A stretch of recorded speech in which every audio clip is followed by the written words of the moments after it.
but lucky all the same. Sweet taste of empires crumbling in the gloom.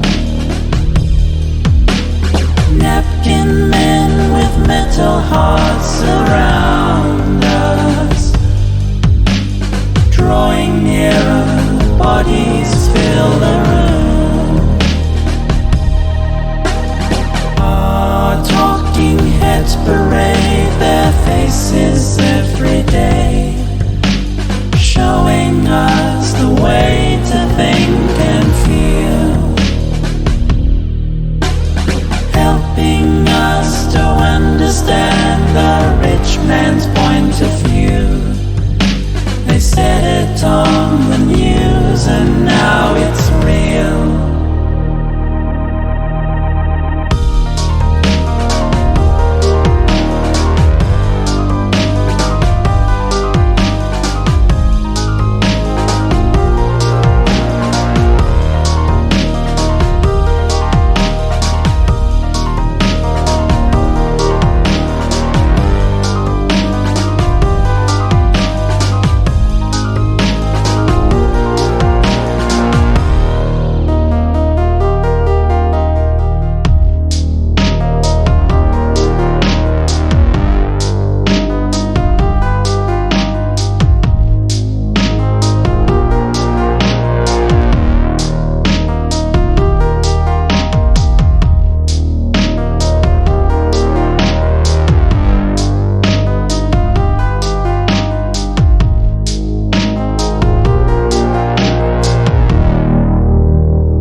Hello everyone. Welcome to this another chill Sunday stream.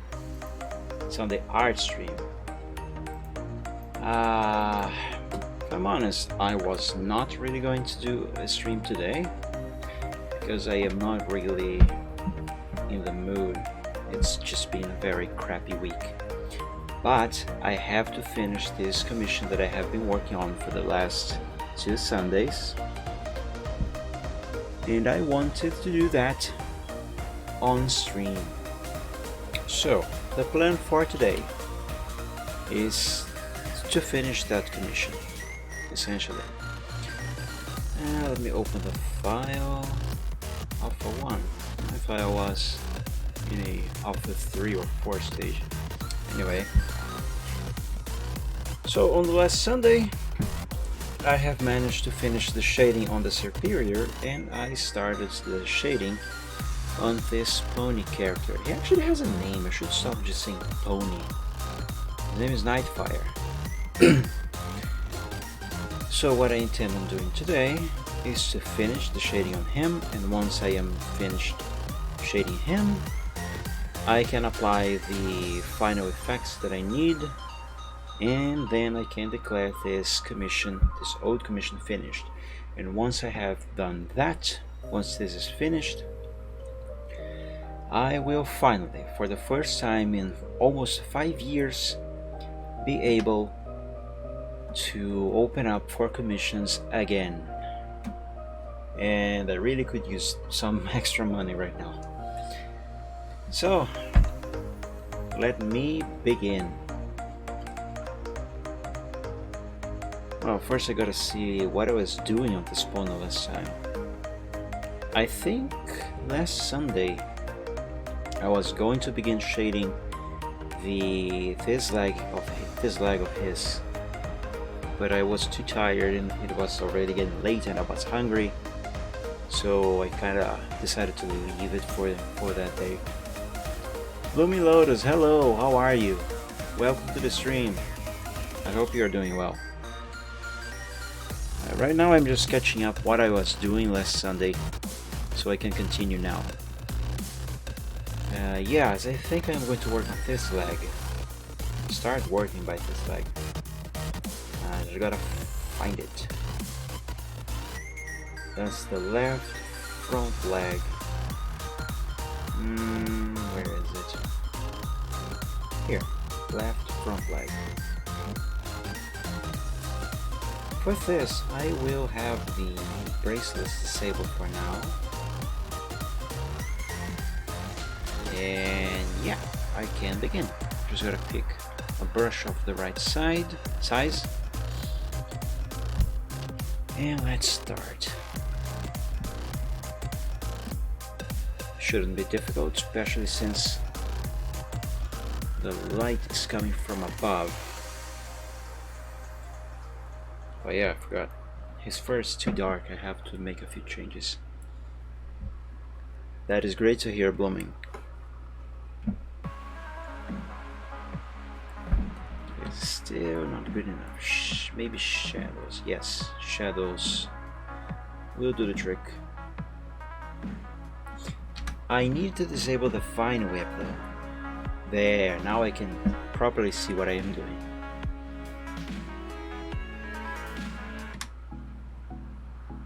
Okay.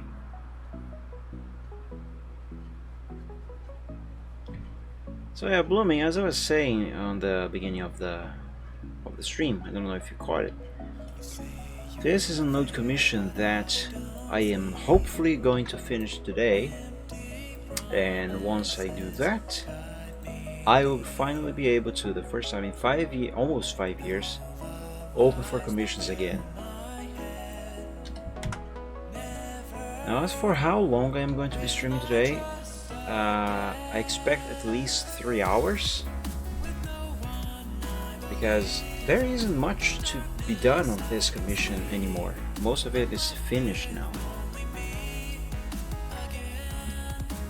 So I don't know for how long. I don't know how long it's going to take to actually finish it.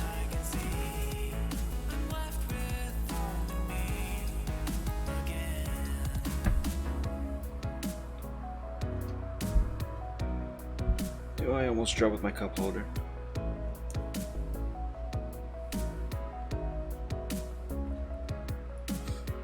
Okay, I think just a little bit more of lighting up here. And now I can darken this whole layer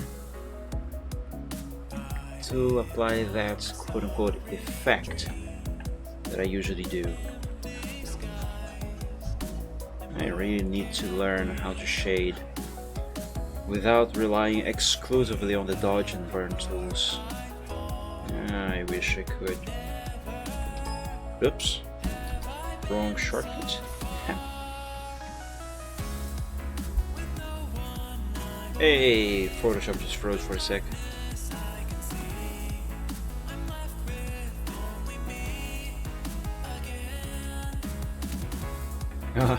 Blooming. I can easily go for at least 6 or 5 hours. The saved printer information is not compatible with this version of. What are you talking about, Photoshop? I don't want to print anything. The heck? Am I pressing the wrong shortcut?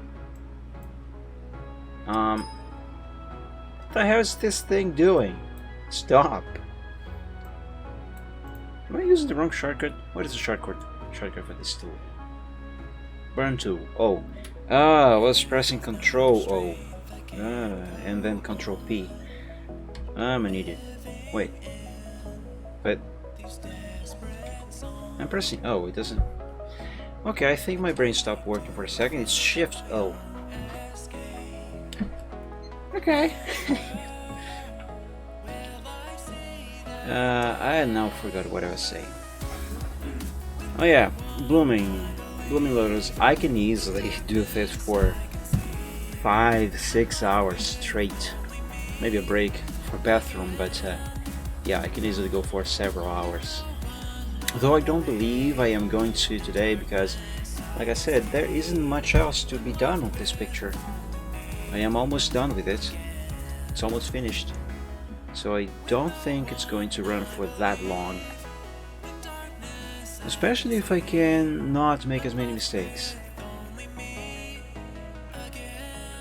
Okay, now apply some shadow here. Also, the inside of the sleeve over here.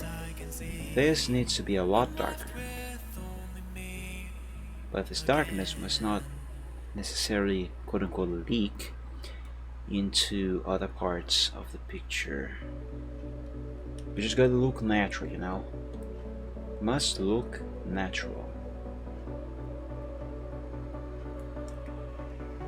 I don't know if this is going to be natural enough. I might need to use some trickery here.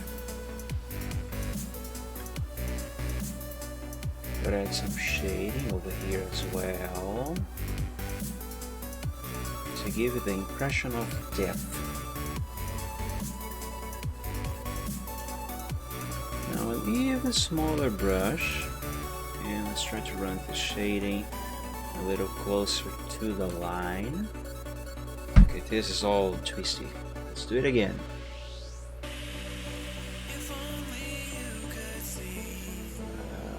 Yes, this is looking nice. Nice. A little bit more down here under the elbow as well. There we go. That looks okay, doesn't it? I think it does, yeah. Now the wrinkles on the sleeve over here, these also need a little bit of shading.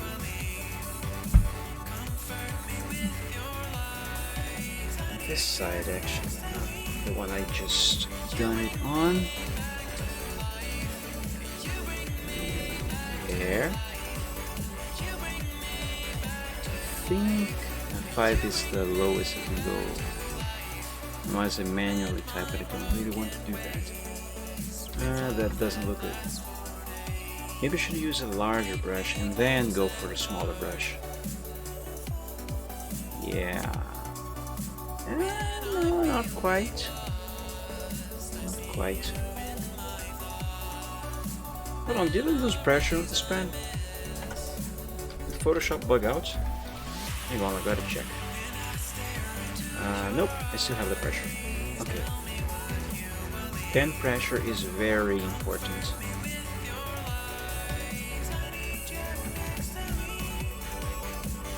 Okay, yes, I would have to use the smaller brush for this part. And there. Nope. And there. Nope. And there. Also nope. It's the pressure, the pen pressure. I gotta get it right. Which I am not doing. I am failing so miserably at getting the pen pressure right. Okay, that's good enough. Whatever. Now, brush number 9. And let's go down here.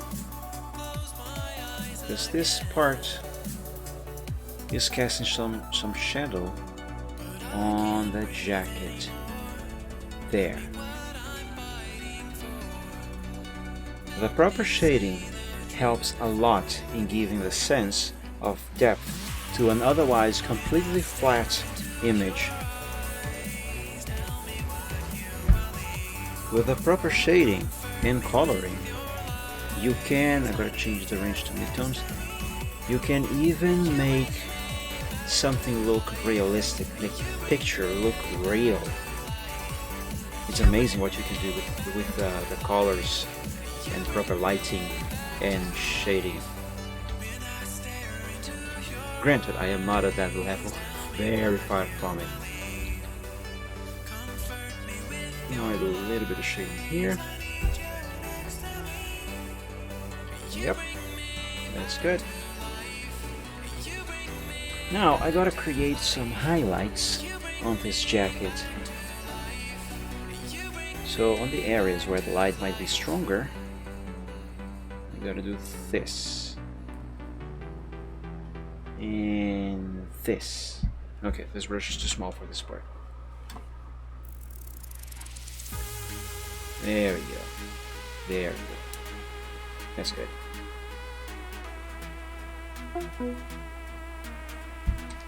Let's see what this looks like so far.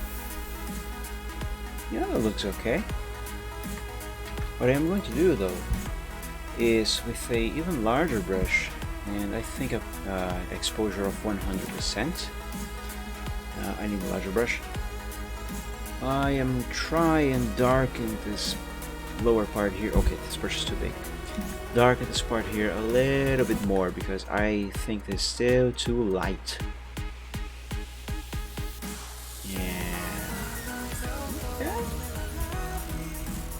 Ah yes, that looks better. Yes, it does. I'll take another sip of my water.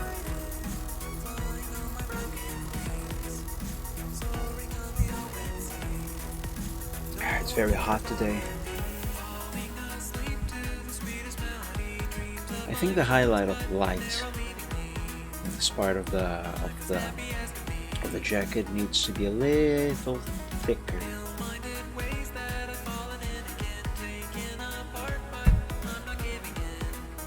Yep, there. That's better. Let's run some light down here as well. That is even better. Excellent. Now what am I going to do next? I could do the jacket underneath this leg. Let's see. Jacket left. Yep, this is the layer I want. So back to exposure at 100%. Let's use the exposure. I always forget the name of this tool. It's the dodge tool. Let's use the dodge tool. And with the proper thickness of the brush. And actually, I don't think there should be much lighting on this part of the jacket because most of it is covered. It is being covered by this leg, the wing, most of the wing, and also this leg and the body itself. So yeah, I think this here is going to be mostly just shading. The question I am asking myself is how exactly am I going to do this? Let's see, 65. Let's do under the wing. So much. Under the wing. Down here. Up here a little. And now we go from underneath the arm, the leg, I mean, and do this. Yeah. Okay. Now let's make this lighter by going to the dodge tool with an exposure of 50% and run the dodge tool over all of it.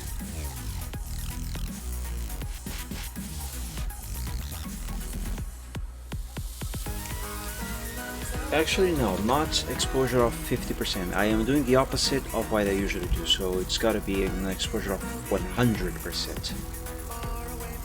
Yes, because then I darken it back a little bit by 50%. There we go. Now back to the burn tool, right? The name? Yes, burn tool. Now I run the burn tool with a larger brush at an exposure of 50%, not 100%. There. And now it's still at 50%. I can add the shadow highlights, if I can call it that, which is darkening a little further down here, behind this back leg, under the wing, and under this other leg. There. Now just need to darken a little further, closer to the wing. So it does look like the wing is actually sort of touching the jacket, you know. Kind of the same thing down here, where it's closer to this leg. And yeah, I don't really need to apply this effect underneath the sleeve there, because this arm is supposedly a little further away from the jacket, so there's a little bit more light going through there.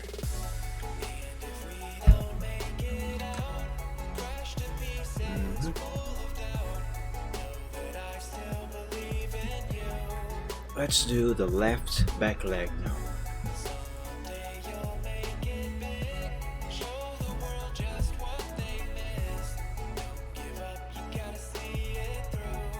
That's right, I need the, here, left back leg.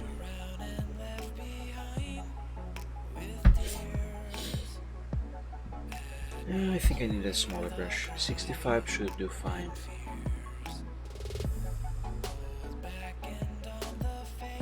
Again, gotta remember where the light is coming from, so this should work fine. On this side of the leg there should be less light, so the lighting effect should not be as prominent as it is on the top. Same thing with this side of the hoof. Yeah, I think that's fine. No, maybe I do need a larger brush.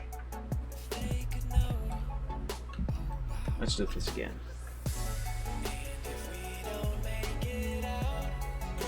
Like this? No, that's too much. Let's try again with the same brush, though a little farther away from the actual object I am shading.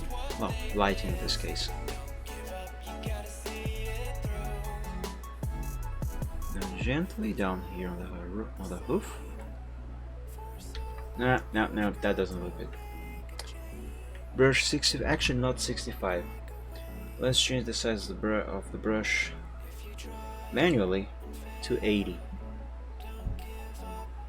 80 should do the trick.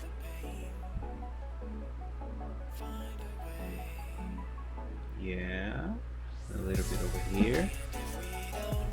Now gently over here, but a little farther away because Again, this part should be receiving a little less light than the other side. And voila, that's better. As everyone always says, the 80s are better. Yeah, the 80s were better. Okay, now darken. Have 100% exposure. And make it lighter again, but with 50% exposure.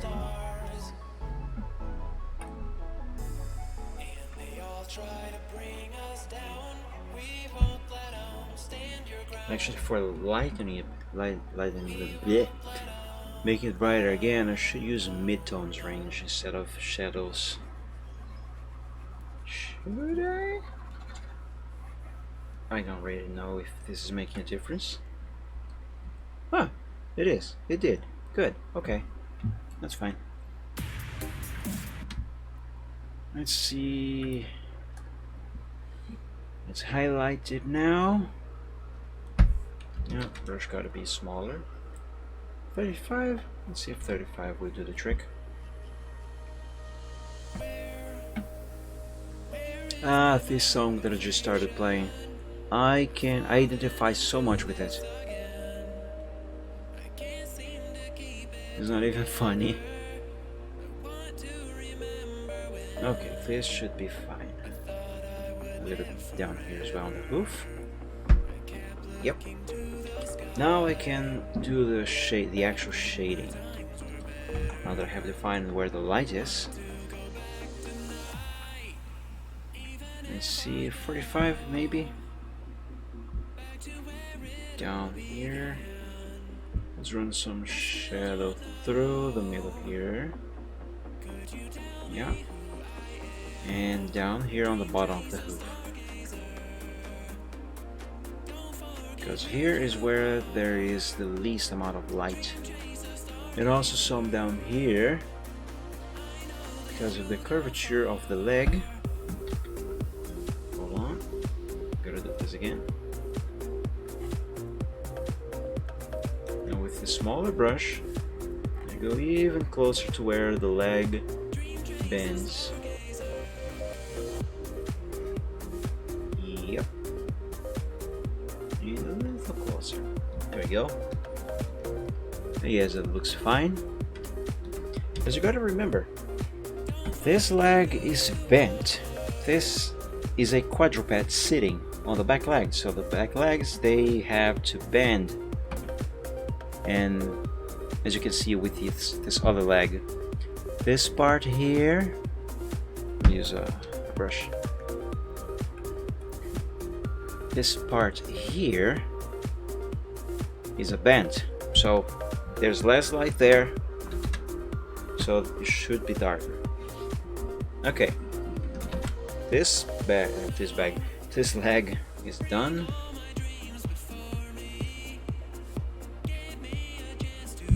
I'm now gonna do the wing. You know, I have put on my commission sheet that I can and will draw griffins if someone asks for something that has a griffin. But I gotta say, the last time I've drawn griffins, that was such a nightmare. Not because of the species is difficult to draw or anything, it's just feathers. You have no idea how difficult it is for someone unexperienced in drawing feathers. Oops, wrong tool. How difficult it is for someone like me who's not experienced with drawing feathers. How difficult it is to draw feathers. Feathers are a nightmare. Was it shadows that I using for the range? Yes, it was. Okay. I need a larger brush. So yeah, I put griffins in the list of things I would draw. But I'm not exactly looking forward to drawing griffins again. Not because of the griffins themselves, just because of their wings.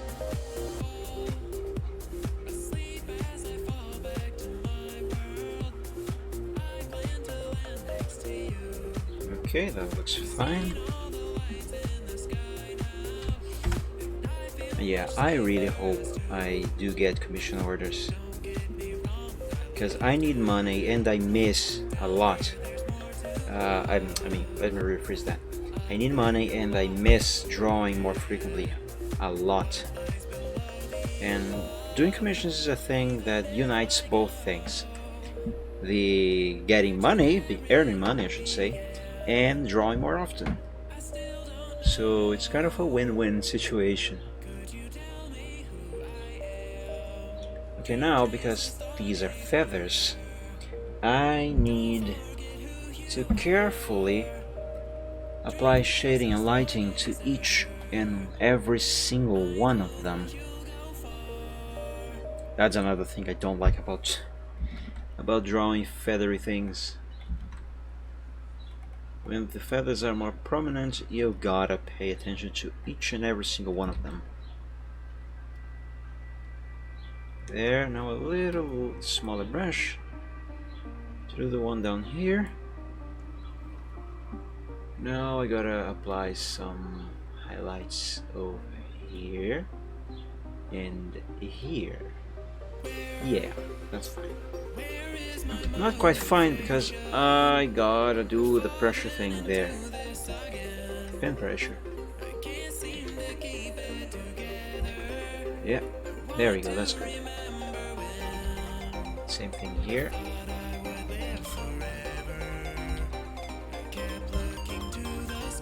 Almost. Almost. Yeah, come on. There we go. That's good. And I'll do the same thing, but with shading.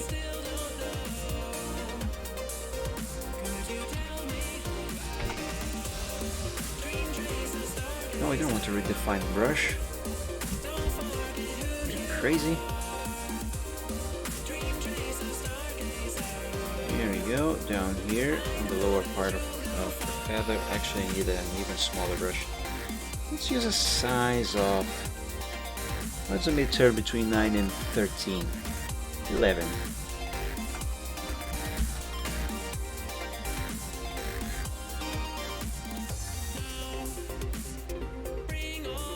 Carefully and gently, slow wins the race.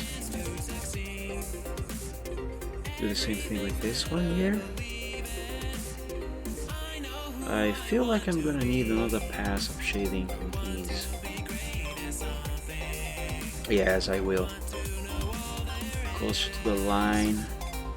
Here, there.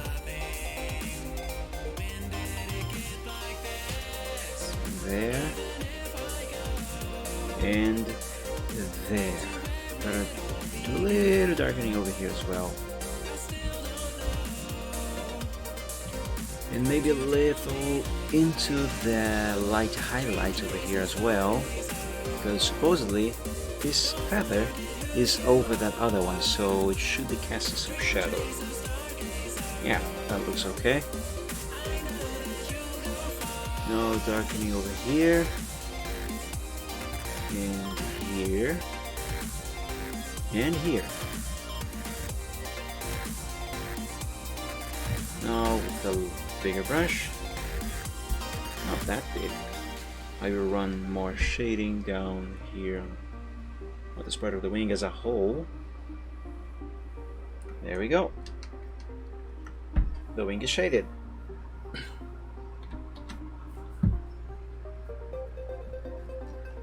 Now, one thing I'm not entirely sure if I want to do on the pony, which is something that I have done on the superior, is kind of give his the surface of his, not skin, his fur, a sort of pseudo texture. Like, I don't know if you can see, ow! I don't know if you can see on the stream, but whoops. Here on the superior, you see these lighter spots here? This is the effect I am talking about. This gives a kind it gives the idea that that surface has a sort of texture. In the case of the superior, it would be scales, but ponies don't have scales.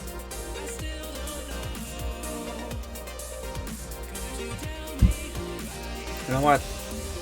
I am going to apply that on this wing. Let's see what it is going to look like. If I like how it looks like, I might apply it to the rest of the body. Let's see. Brush of size 10. Exposure also 10. And let's see.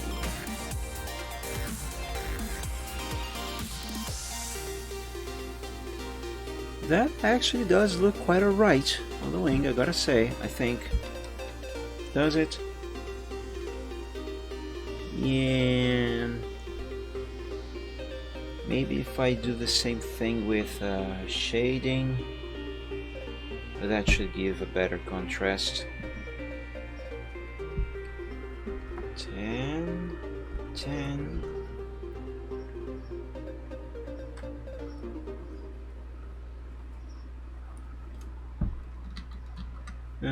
Yes.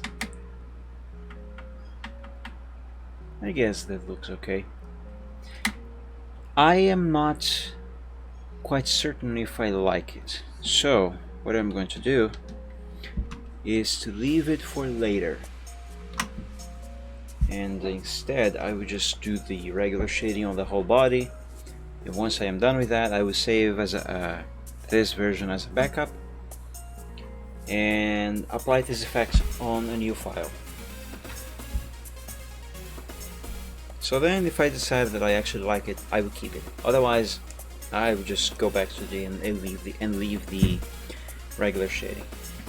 Okay, next thing. Well, first let me re-enable the bracelets and the Vine Whip. I should probably add some shadow on that left sleeve, because the Vine Whip is very close to it, it's touching it. Let me see here. How can I do this?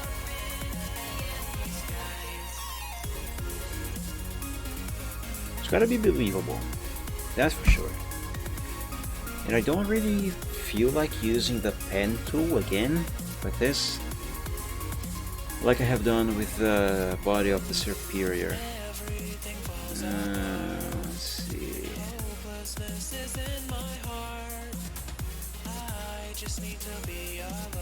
Gotta respect the shape of the thing. And don't worry about the black color, quote unquote, leaking. I use this expression a lot.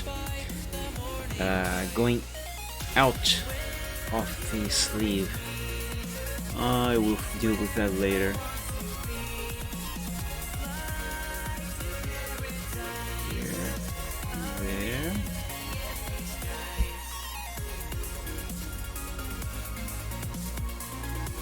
Give a smaller brush. Let's go a little down under this part of the jacket over here. And I seriously need a haircut. My hair is really annoying. It's all falling over my eyes all the time. Even to drive, it is difficult with the hair like this.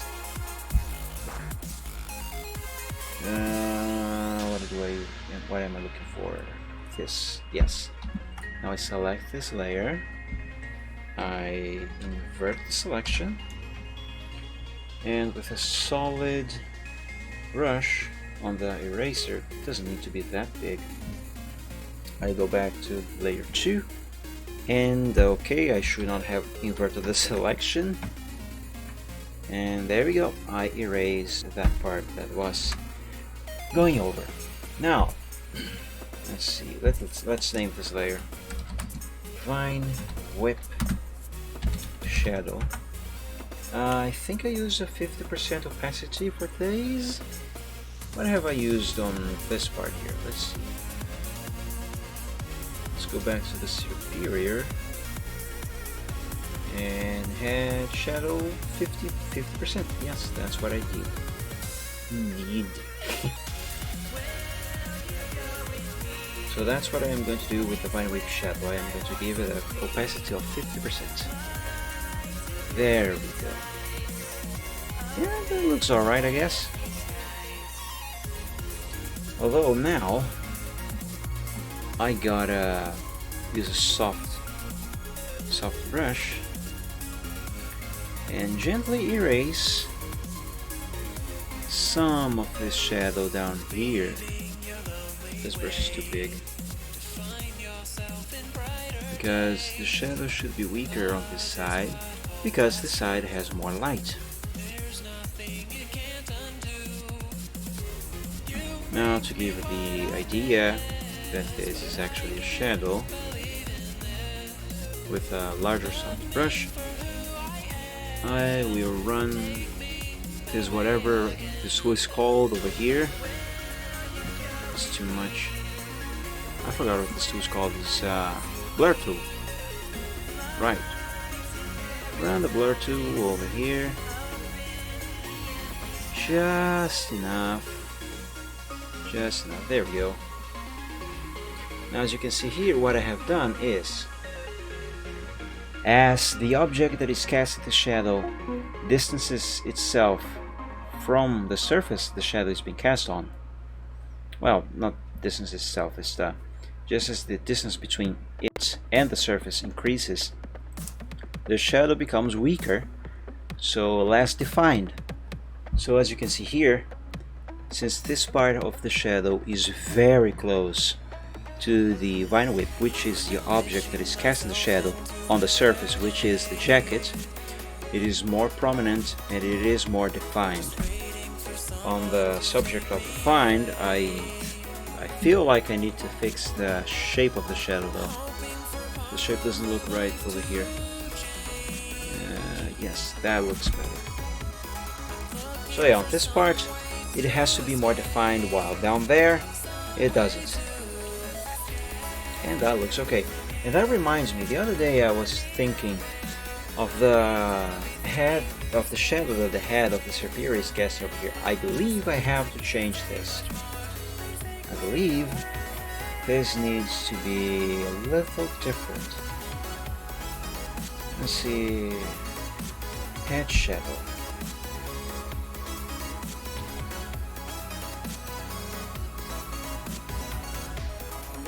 Actually, I think we can just use this brush.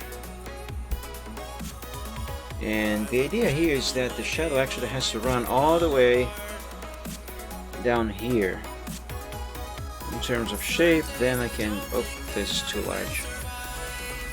No, I don't want to use the pen tool. Fine, I'll use the pen tool. So it has to run down here until it kind of dissipates. Because since the head is going all the way over, so yeah. Let's see what this is going to look like. If it looks bad, if I can't actually make it, I would just leave it as it is. It's not too bad as it is like this.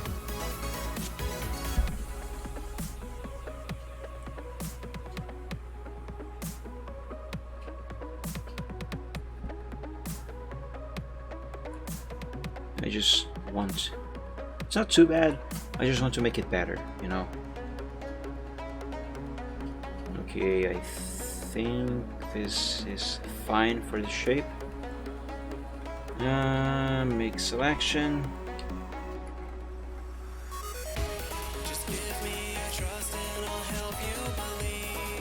Okay, now the blur tool. I don't remember what thickness of brush I used, but yeah, I think this was too thick. Let's use a smaller one. Yeah, this looks better. The problem here is that it's kind of overlapping with the part that was already blurred. It kind of clashes. Okay, I think that's okay. Set this at the side.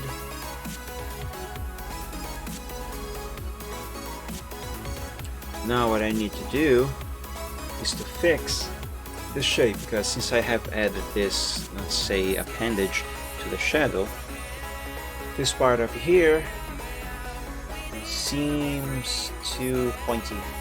It has to be rounder. I think you can see what I am talking about. That has to be rounder. Now I will need to use a selection here so I do not accidentally run the eraser over the shadow of the vine whip. Gotta make this part also rounder.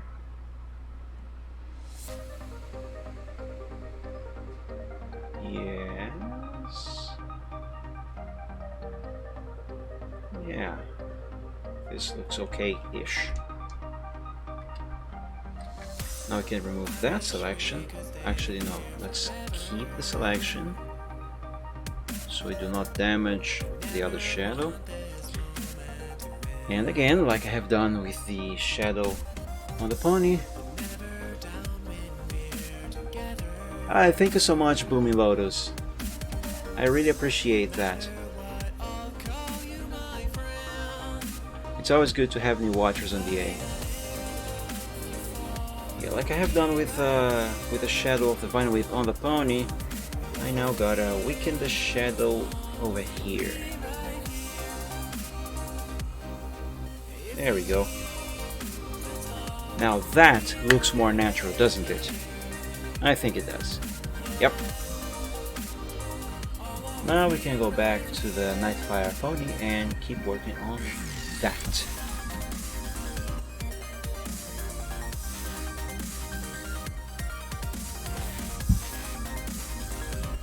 Hopefully I'll be posting more stuff more frequently, Blooming Lotus. Can I just call you Blooming? Or just Lotus? I think it's easier. Not necessarily easier, just quicker to say.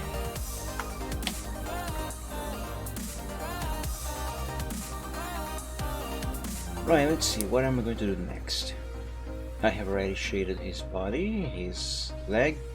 Actually, I think I have already shaded most of him. Let's do his right side.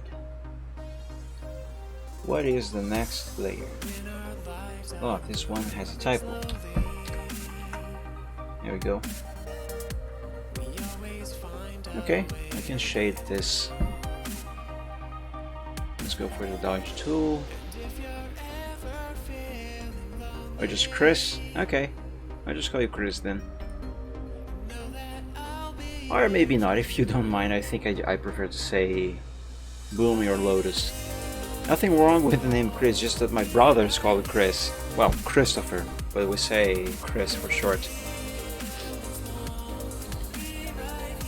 So it could be a little awkward if he walks into the room to speak to my dad, and he hears me saying Chris.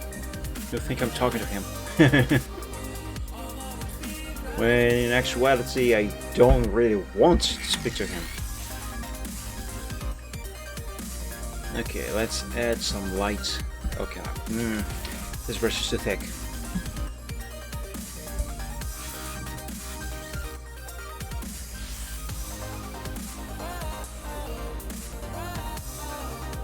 Light over here.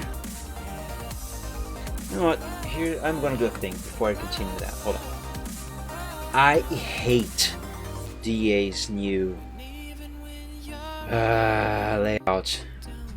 So bad. Old DeviantArt was so much more functional. Here we go.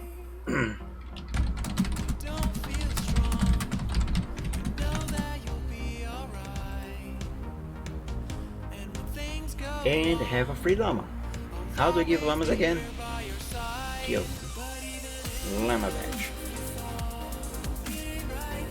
Seriously, they did not need to make the new interface so much more cumbersome. So cumbersome as it is. The old interface, yeah, it's okay, look at outdated and such, but it was so much more functional. They could totally make the new interface look modern while still being more practical and functional to use. I hate DA clips.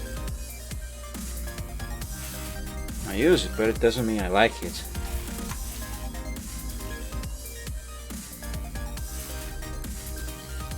Anyway, back to this.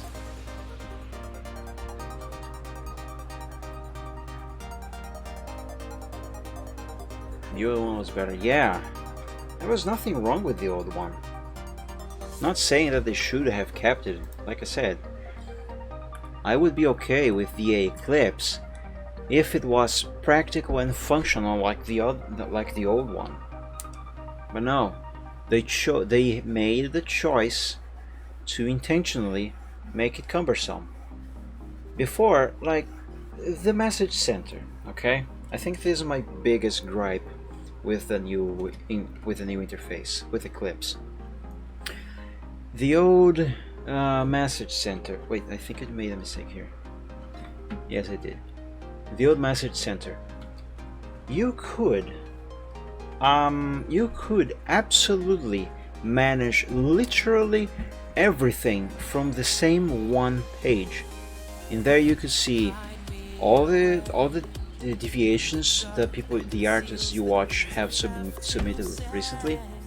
You could from there manage comments you have received, replies you have received, activity such as watches people gave you, badges, llamas, etc. You could even manage the notes you have received from the same page. You didn't need to go anywhere else. It was everything there. Now, for each and every single one of these things, you have to go to a different page. So, to manage your inbox, your message center, you are forced to page hop everywhere, and that takes time. Okay, sure, it's not much time, but it is extra time that you have to take to do what you previously could do in less time and far less clicks. And if there's one thing that really bugs me, really annoys me, is wasting time unnecessarily. I hate wasting time unnecessarily. That really angers me. That really annoys me. And that is one of the many reasons why I don't like Windows 10 and why I don't like YouTube's new interface. They also did that. Many useful things that used to be in one place, easy to find, are now hidden somewhere else, and you gotta go through different pages and windows, and you gotta take extra steps to do the same thing that you used to do very quickly. It's so stupid. The example I like to use in case of Windows 10, the example I like to use the most is with the safe mode menu. Specifically when you are booting up a computer and you need for some reason to go straight into safe mode. Before Windows 10 you could just press the F8 key and it would be the first option highlighted on the screen. You would just press it and the computer would just boot into safe mode. On the most you would take a minute to perform this action with Windows 10. Now, however, you cannot do that unless you manually type in a command in the command prompt to enable that function, which then will be overwritten by some stupid update. So let's say, for example, one use case for that shortcut on the keyboard on boot. Let's say the computer you are trying to, use or diagnose, it is not booting into safe mode because, the graphics, the driver for the graphics card is corrupted. Okay, so when it loads the driver, the computer blue screens. So you cannot do anything in normal mode. You have to go into safe mode to disable that driver and try to reinstall it maybe. Okay, on Windows XP, Windows Vista, Windows 7, The way around that is you boot the computer, press F8 key, press the F8 key, and hold that thought. I lost track of what I was doing. Okay, I was shading this jack. Sorry. So you press F8 key, the computer is going to, with the Windows actually, is going to stop the boot in a menu where you have the options: safe mode with networking, boot up in the last state it worked, something like that. I don't know. There's these options I just mentioned, and a few others that are extremely useful. Okay, so what do? You press enter if the safe mode is highlighted, which normally should be the first option highlighted, and without rebooting, okay, the computer is not going to restart, it will boot into safe mode. If there isn't anything to prevent that from starting, it will start just fine. It will load your desktop, and from there you can disable the driver that is malfunctioning, or even uninstall it entirely. Okay, that's a problem solved. Move on to Windows 10. If you have the same issue, graphics driver is not working and it causes the computer to blue screen, you cannot just press F8 on boot to go into safe mode. No. You have at least 3 different paths to take. One is to interrupt the boot process 3 times. So you turn on the computer while Windows is booting up, you turn it off or press the reset key to reboot, and you start it again, and you interrupt it again, then you start it again, and you interrupt it again, and then on the 4th time it tries to boot up, it will understand that there is something wrong, and then it is going to show you the recovery options. But to find safe mode, you have to go to navigate through, I don't remember if it's 1 or 2 different menus, so you can find safe mode. But okay, you go through these menus, you find safe mode, you select safe mode, and the computer is not going to just boot into safe mode, it is going to restart again, so that's even more time spent, and then it is going to load into safe mode. So in this whole process, you have spent, depending on the computer, you might have already spent like almost 10 minutes. Seriously. While with Windows 7 or MP4, you would spend on the most 1 minute. It's ridiculous. Another way is by,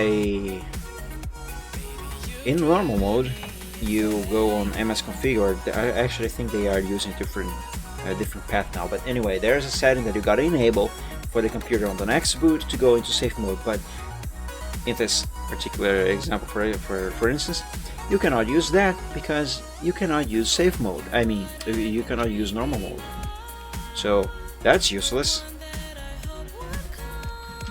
And the third option, if I'm not mistaken, they have recently introduced a new shortcut that you can sort of use, but I don't remember what it is. But it's still very wasteful in terms of time. It was absurdly easier and quicker to just press F8.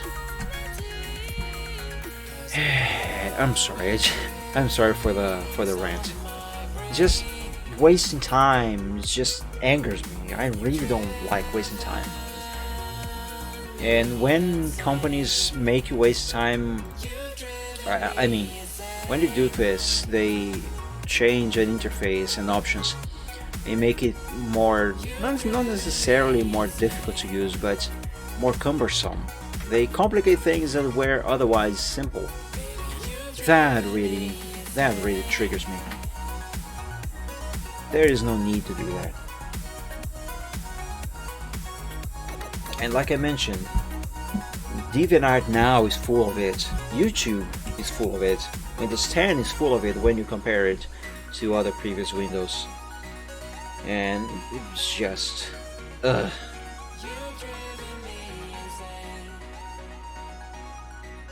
Okay, I think I have finished shading this part of the jacket. Though actually I might want to add some more shading down here. Yeah. This part that is closer to the body. That's good.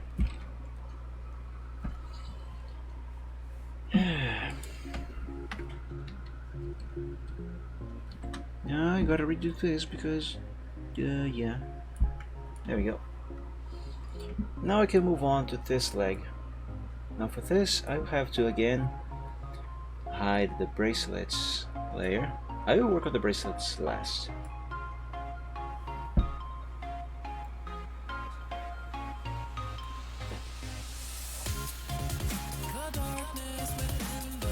I love the song.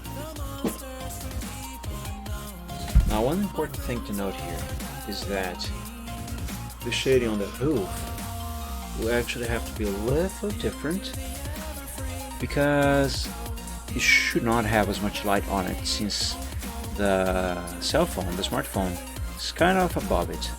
So it's supposedly covering most of the light. So there should be some light coming from down here, on the leg over here, and maybe some from the sides over here, but not much.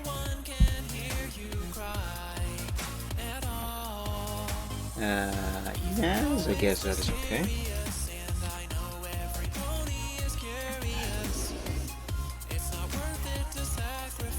Now I'll darken it, everything. Okay. I can already go ahead and change the exposure of this to 50%. Now go back to the dodge tool and also do 50% on the exposure and run it over this entire layer. There we go. Now I can add some highlights. Hello Dragon Kobold, welcome to the stream. I hope you enjoy. How are you doing, my friend? I hope you are doing well. I am kind of dying here. It's hot. It's so hot. Today is hot. Okay, I have the highlights there. Actually, I have to redo. Oops. I have to redo the highlight on this side of the leg because this part meets with the jacket and I don't want this level of shading on the jacket. So let's select the jacket. And carefully select the jacket. Now invert the selection and now I can safely do the highlights on the leg. There we go. That's good. Now invert the selection again, and now I can repeat the same thing, but with the proper levels on the jacket. There we go. That's exactly what I wanted. Now the shading highlights. I did some here to this hoof, up here, and some down here.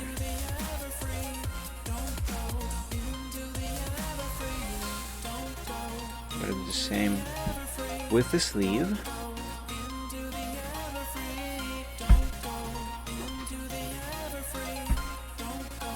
Gonna need a smaller brush.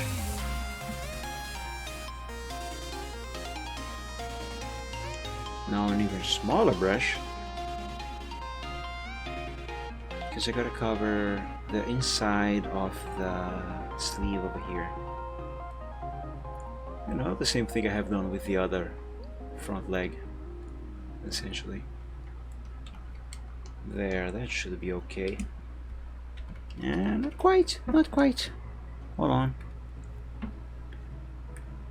Brush 9.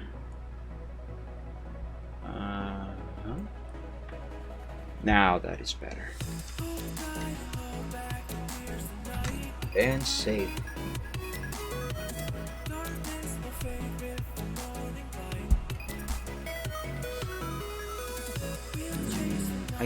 think I need to add some shadow over here. So let's go back to that layer. There it is. Actually not brush number 5.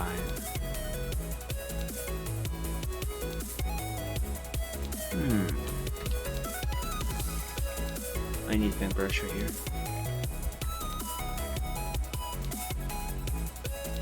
Yeah, that's good. Now since I'm here, I might need to add some shading to this edge of the jacket as well. Just enough.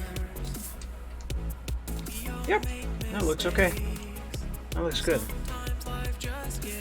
Let me scratch my eye real quick.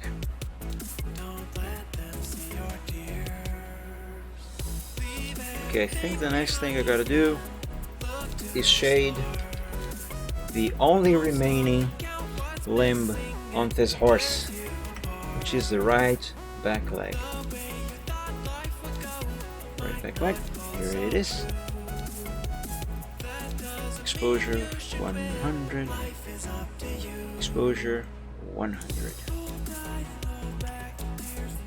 Righty. Nope, 100 is too big.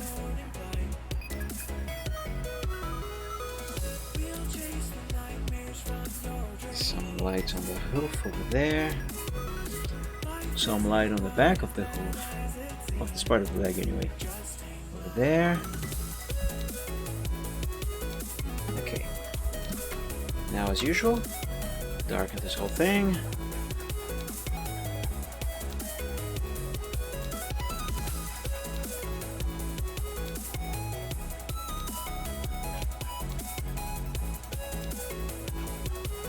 Like so. And now with a bigger brush, actually I can use 100, the same. Now with an exposure of 50% and using the dodge tool, I go over the whole thing again.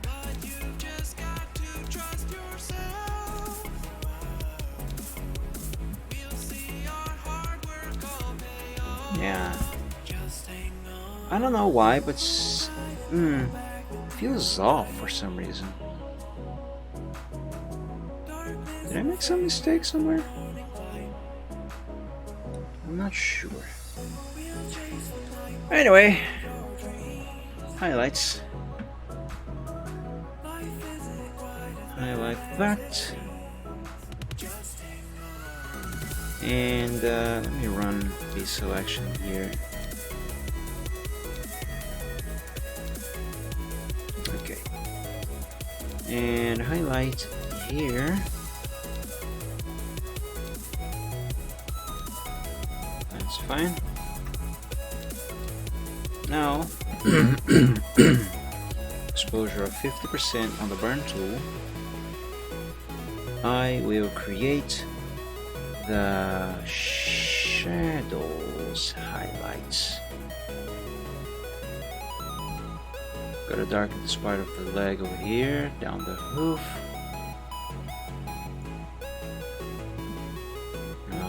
Like so. Kind of a larger brush. I add more shadow over here and over here. Now even more shadow down here because this part is touching the body. And actually, I need this darkness to match that of this part of the body here, where his tummy meets his leg. So this definitely needs to be darker. Almost there. Yeah, there we go. There we go. Now that that's done, add some more darkness down here. Now I can use a smaller brush and just do the edges. There we go.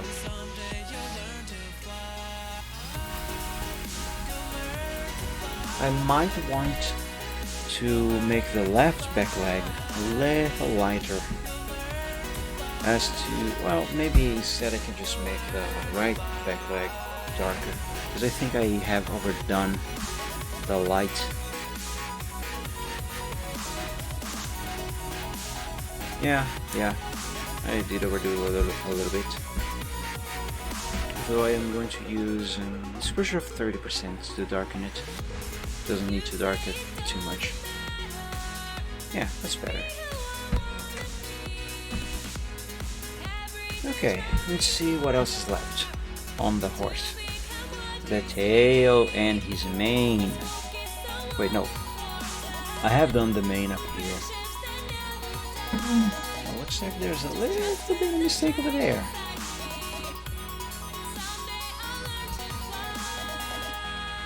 Those pixels where blue meets orange on the line art,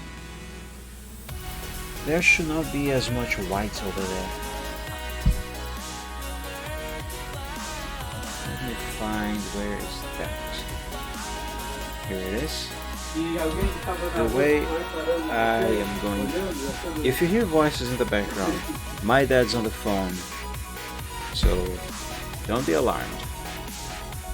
Anyway, I gotta pick this orange, and with a very small brush, let's eliminate these white pixels where the colors meet.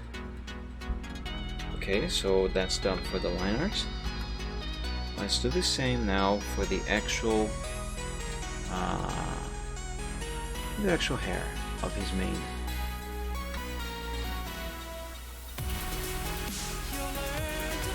Although it looks like this part is not going to be as easy because there's already shading there. Okay, you know what? Never mind. I am not going to touch this. This is okay the way it is. It's not too bad. I'm just gonna do a teeny tiny thing here. There we go. Dead Meat, thank you so much for following. Welcome to the stream. Okay, so as I was planning initially, let's now do the shading on his back, on the mane, on the back of his head and his tail. These are up next.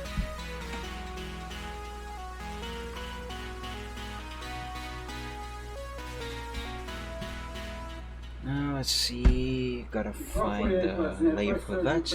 Actually, I think I have put the layer for his tail, which is the same layer as the mane on the back of his head. I have put that in the group where the superior layers are. Yep, here it is. Let's see what this horse looks like without that part of the mane and his tail. Horses look weird without tail, I gotta say. Okay. Let's begin. I need the dodge tool. I can change the range back to shadows, I think. Though the exposure has to be 100%. And now we begin. Always keeping in mind where the light is coming from, which in the case of this picture is straight up. Yep, that's okay. I'm going to do the mane first, and then I am going to work on the tail. I'm not going to do both at the same time.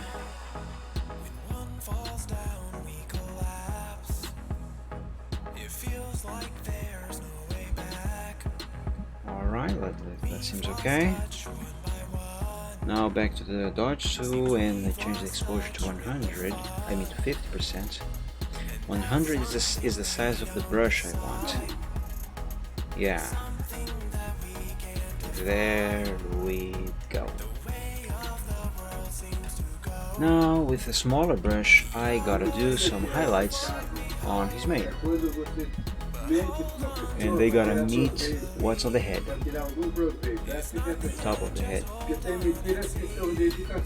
Did I use a different range when working on this? For the part that it's on the head? I think I did. Because this is not quite meeting what I have done there. It's weird. Could I use a different exposure? Huh. That's weird. Oh, whatever. It's not too bad. Actually, I can use the exposure at 100 anyway. These colors are so bright that it doesn't really make much of a difference if I use a lower exposure. Right? That is done. That is also done. I'm not really happy with how the shading on the main is looking so far, if I'm honest. Let's see, gotta add some shit. This brush is too thick. Some shading there, some shading here, and here, and here, and here. It doesn't look bad, really. Yes. Let's see what this looks like against the background. Let me re-enable the sky. Ah, okay, yes, that looks okay. That looks fine. Yeah, I was thinking it doesn't look as good because I was looking at it with this gray background to contrast, so that's not a very good contrast. Righty, the tail now. However, since I have been drinking a lot of water, today is very hot. And hold on. Since I have been drinking a lot of water, I need a little bathroom break. So if you excuse me, well, first, where's the layer I was working on? Here. And if you excuse me, I need to do a thingy. I need to use the bathroom. B or B. Yeah. Okay, I'll be back in a couple of minutes.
And I have returned.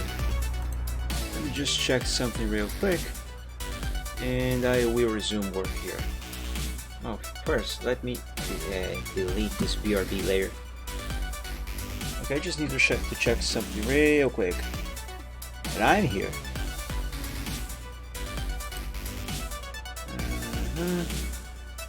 So that's that.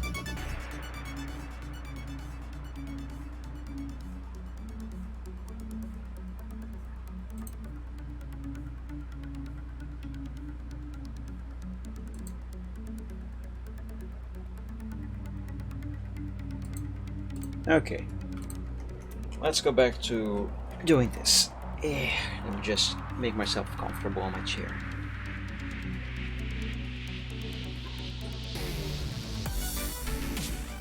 Okay, I was going to shade the tail next, right? Right.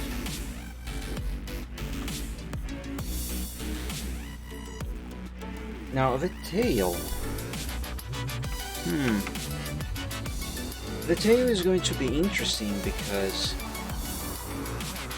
it is not. I mean, the tail is pretty much just laying flat on the ground, so most of its surface should be lit up. I think I'm going to need a bigger brush. So yeah, I gotta run light all over it for the most part, at least the central area. Maybe 100 is too big of a brush. Let's use 90. Oops, that's 0. 90, no, that's still going to be too big. 80, 70. I think 80 should work. Yeah, I think 80 is the better choice. Okay. Now, before I do the darkening, I should probably go ahead and add some base highlights to these strands of fur. Not there though.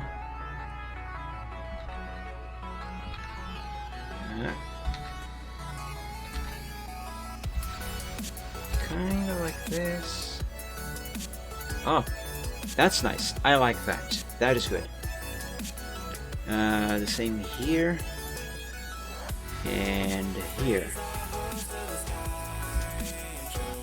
And yeah, that's okay. That's good. Now this one here, I don't think I really need.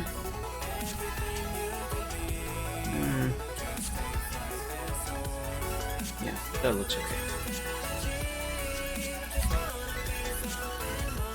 Now I can darken it.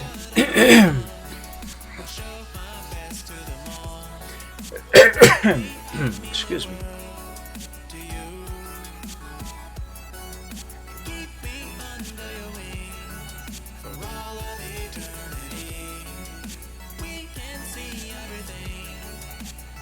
And there we go. Oh, hang on. I just received an answer on a question I made on a Discord server. Let me check this real quick. This was actually something I was waiting for. And it's kind of related to this stream.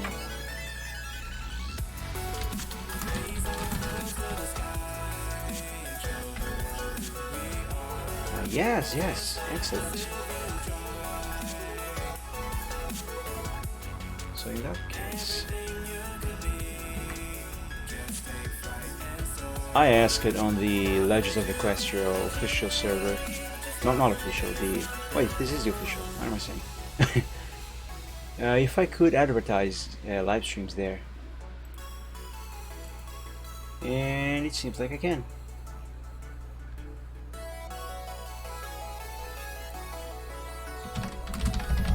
So I am gonna. So let's see. I am typing right now. You don't see the Discord screen because that the window because that's on my top screen. So, I've been told I could advertise my live stream here. So I will. And paste. Now let me add the little emoticon there because yes. Let me see something that is just smiling. What smiley stuff do they have here? That's good. There we go.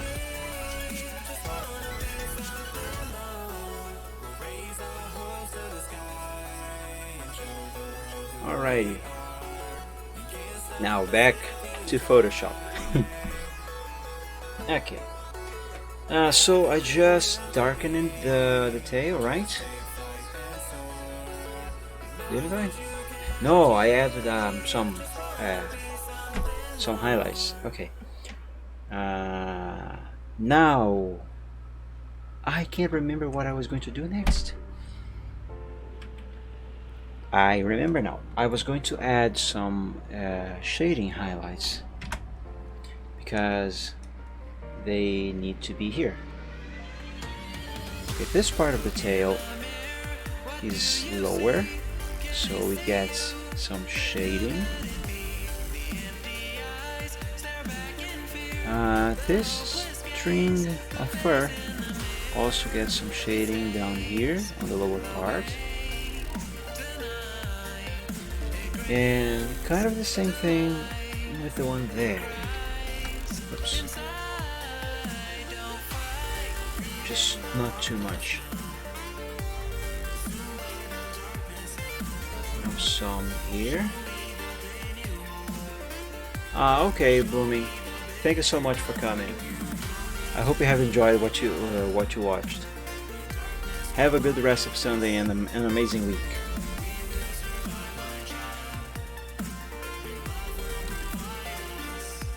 I need to be very precise with the pen pressure here. Ah, come on. Come on, hand, get it right. Okay, that's alright. Now down here, just a level. Yeah, that's okay. Now, one thing I believe I should be doing here is to add some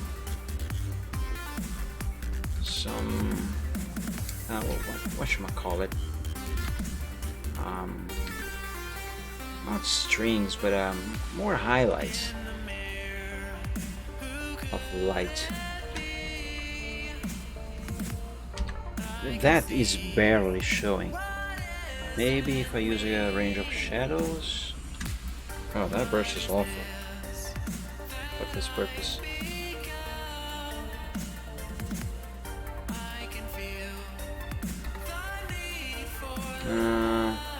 No, that's not doing. That's not going to look well. Well, this tail is mostly exposed to the light anyway, so more light highlights is not really going to make much of a difference. Though I am still not quite happy with the shading on this part here. Okay, the range shadows is not good enough. There we go, highlights. Highlights range is what I need for the shading highlights. Oops, that's too much. Did I, for some reason, lose pressure on the pen? Maybe that's been the issue. Hold on, I need to check. Take a brush. I did. Ah, crap. Oh, I know why. That's because I clicked on OBS on the other screen. For some reason, OBS has killed the pen pressure. No problem. All I gotta do is close Photoshop and open it again. You know what? I'm just gonna open the project thing. Let's find it in the folder. Commissions down here. 2016. There we go.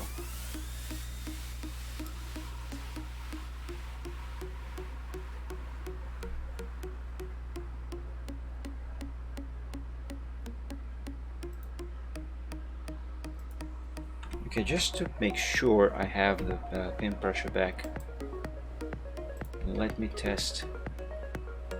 There we go. That has fixed it. Excellent. So back to what I was doing. If I can remember what I was doing. Oh yes, I was doing the shading highlights. That's too much. Come on.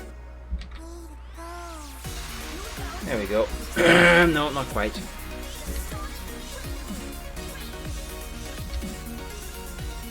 There.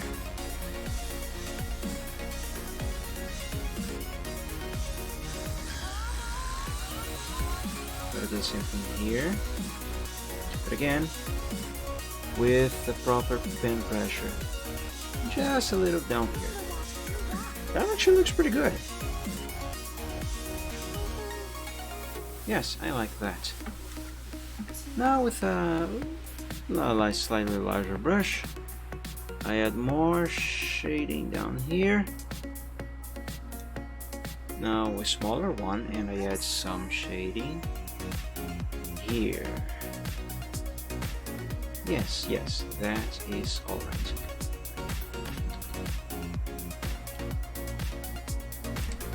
And there we go. That's the tail shaded. Let's now shade this smartphone. This should be very easy and very simple as well.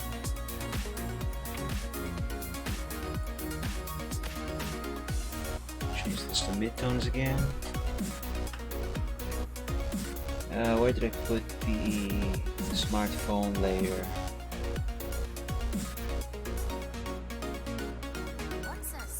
That's the iPair logo. Here it is, smartphone. Oh, I left the iPair logo in a different layer because I think there was something I wanted to do with this. Some sort of effect that I wanted. I can't remember what it was though. Let me see if I like it.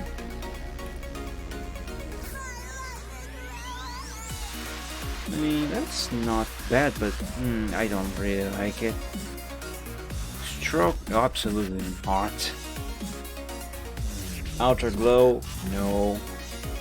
Drop shadow, no. Inner glow, no. Inner shadow, no. Nah, just leave it as it is. Let's merge it with the layer below, which is the smartphone. Ow. Okay, now let's select just the smartphone layer.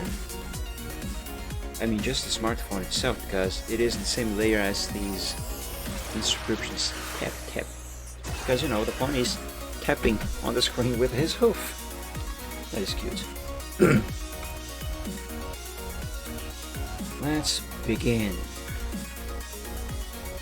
Again, keep in mind where the light is coming from.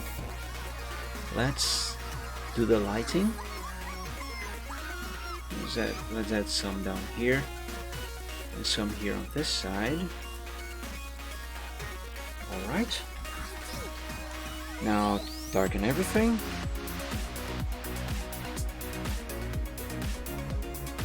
With an exposure of 100%.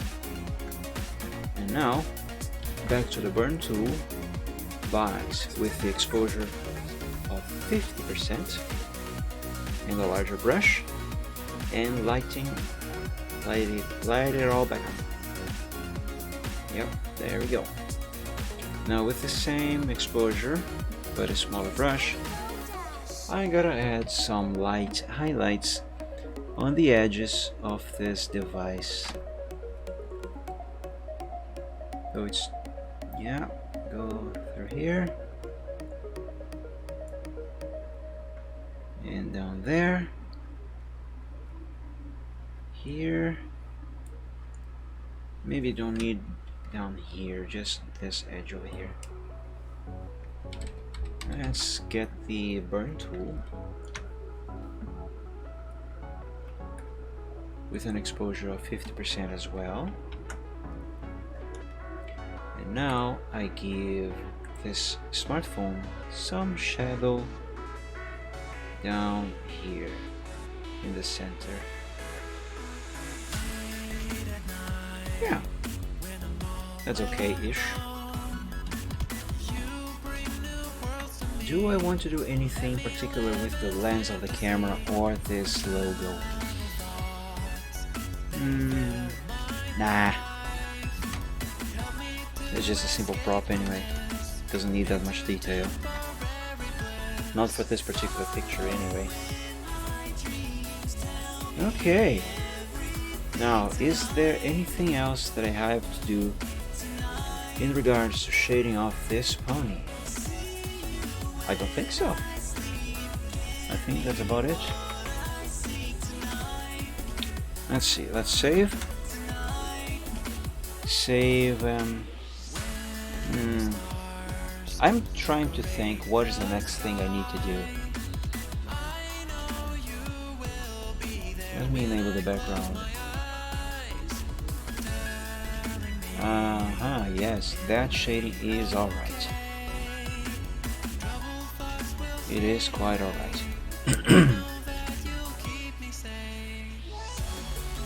Should I add maybe not. I was thinking maybe I should add shadow for the vine whip here on the ground. But oh, I need to add shadow for the vine whip on his tail, and maybe on his knee over here. Yes, I need to do that. So let's do that. Where is his back left leg? Here, left back leg. Let's create a new layer. Solid black. Now I gotta do this right.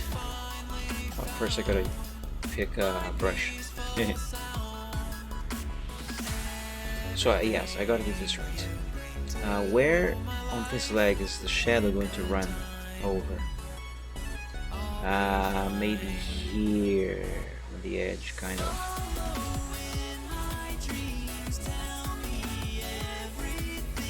Yeah. Also, the shape must be correct. That's too many curves. Pen tool, please help me.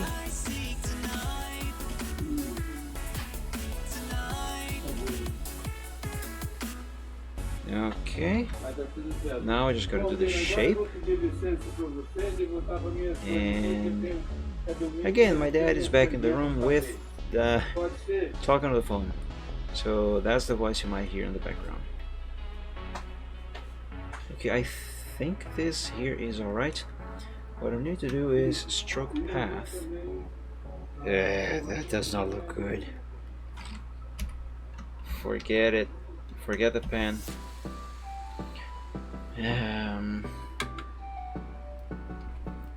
Let's just do the brush.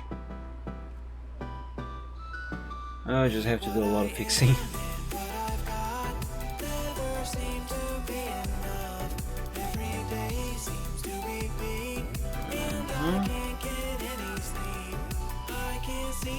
Yeah, that's okay, kind of okay, I guess.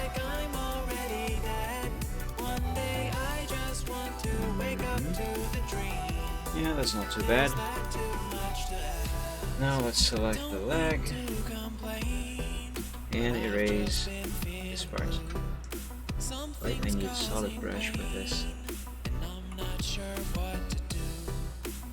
I really want to finish this commission today. The sooner I do it, the sooner I can open back for commissions. I have already posted a... was it a preview actually? What am I doing? Ah crap, wrong layer. I have already posted, for now it's mostly a preview, but I have posted the prices I am going to be charging for my commissions this year. I hope they are okay. I might still need to make a few more adjustments, but I think I have completed that price sheet for the most part. And I hope I will have customers, because I need money and I need to get back to making art more frequently. Okay, so that's the shadow. I gotta drop it to opacity at 50%.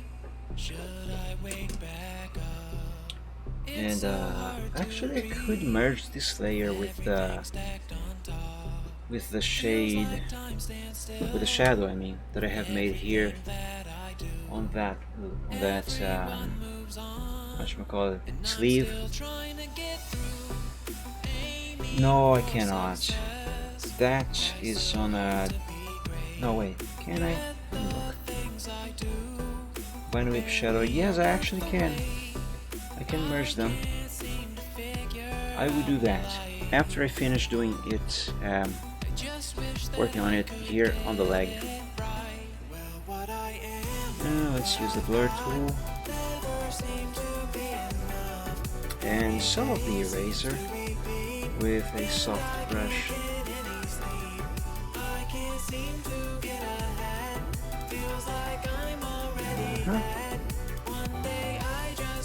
Yeah, that seems alright. Now I change back to opacity at 100% here, and oh wait, that's the Vine Whip, not the shadow for the Vine Whip. This is the shadow for the Vine Whip. Okay, now I can merge down these two layers and change their opacity to 50%, and there we go. Yep, that works. Now I gotta do the same thing and have it run over the tail. Actually, I believe I can make that on this same layer. I don't actually need to go to the where the tail is, because the tail is in a different group. So yeah, I'm gonna do that. Using this new layer, I am gonna draw a shadow over this tail. I just gotta get the position right, position and shapes right. Okay, I need more zoom.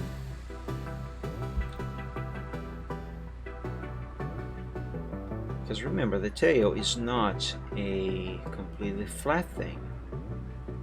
It's mostly circular.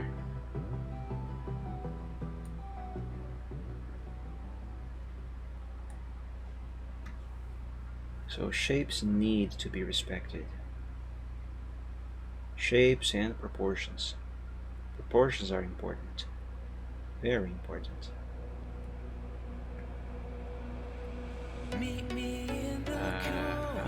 That is okay.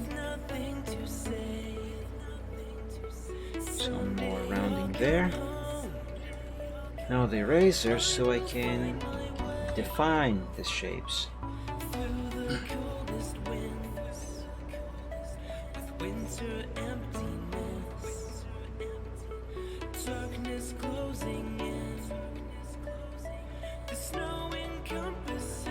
It's got to be very round as I can make it.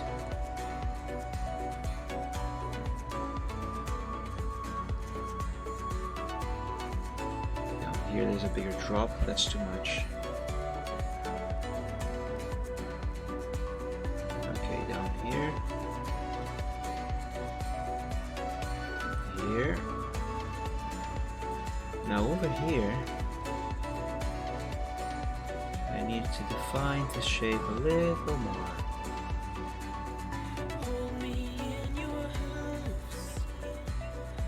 Over here I can do this because this string of fur also has its own shape. And actually, probably should run down here as well.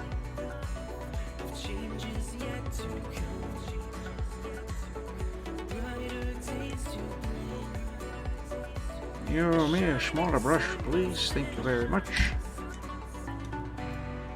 Now I need a small brush for the eraser as well, because I need to erase the bit that is out here. Okay.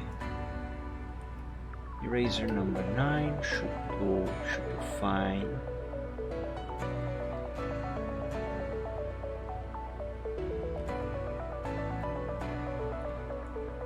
I don't actually need to do all this. I'm doing because I am mostly a perfectionist. Well, not that I do things perfectly. I just like to get them as right as I possibly can.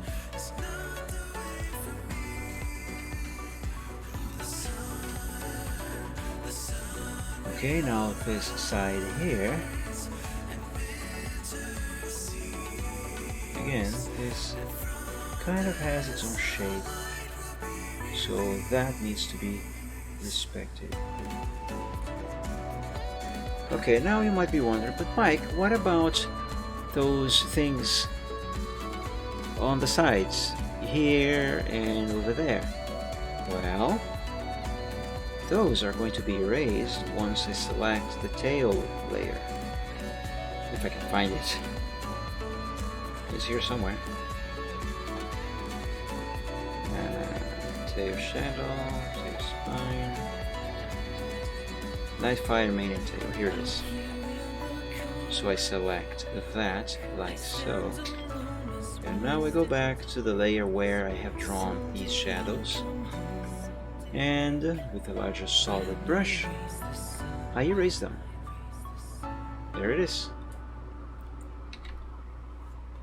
Now I give this a opacity of 50%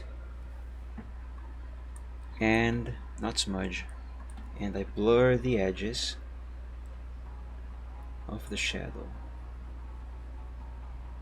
so it gives the impression that the object casting the shadow is further away from the surface where the shadow is being cast. There we go.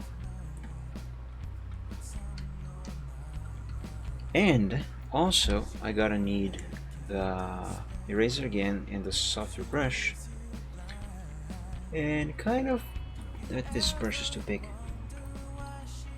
Do some erasing here on the edges as well, just a bit, like so. Yes, yeah, I think that looks more natural now, doesn't it? And yes, it is okay that the shadow is a bit thicker than the shadow, like for example here on the body of the superior, because, well, angles and the how distant the, let me turn on the light, how distant the vine whip is from the tail.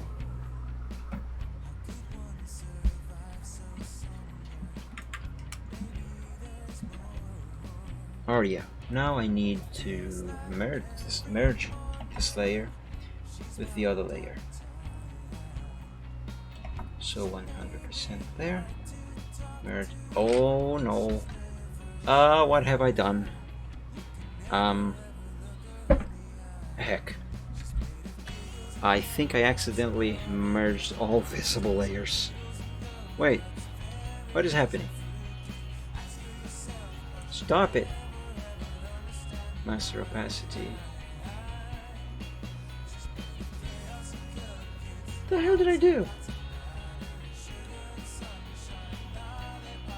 Oh yes, I did merge visible. Why would it undo though? I had to manually do it by going the changes history over there. Anyway, Line with shadow 50%.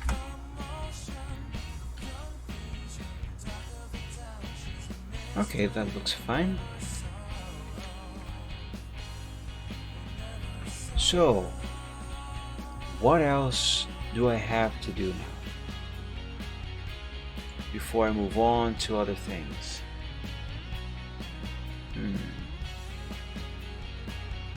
I think I'm going to work on these speech bubbles.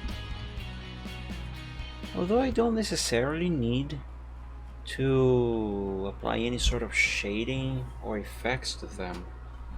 Still, I am not really happy with this Pikachu on the screen of this phone. It's like choo. It's silly. But yeah, let me see if I can, I don't know, add some sort of, not necessarily effect, but something that makes them look better. I suppose I could do this thing.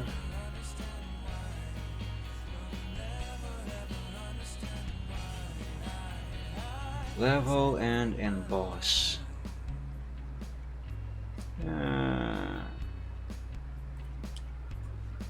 Yes, I think I'm going to use this. Just need to find the perfect setting that should work.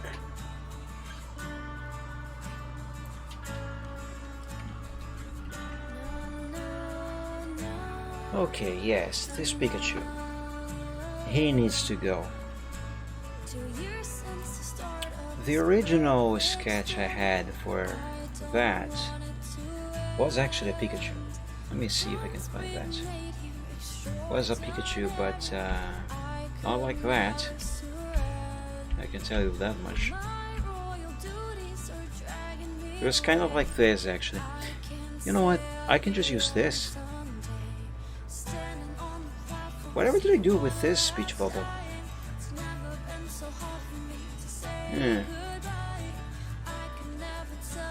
Ah, okay.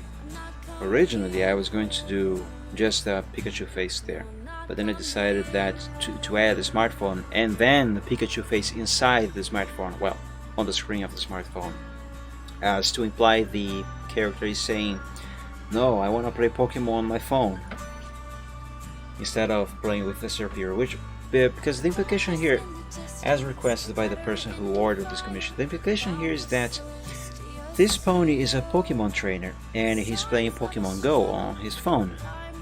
So he's playing with Pokemon on the phone. And the Serperior, which is a real Pokemon, his Pokemon, the Serperior wants attention. It wants his trainer to play with him. But so the Serperior is like, hey, master, please play with me, please. And the master, the pony, is like, no, I want to play with Pokemon on my phone now. You know? So that's the implication here. Okay, so I gotta decide what exactly I'm going to do for that screen. Ah, here's the original. It's just a silly Pikachu face there.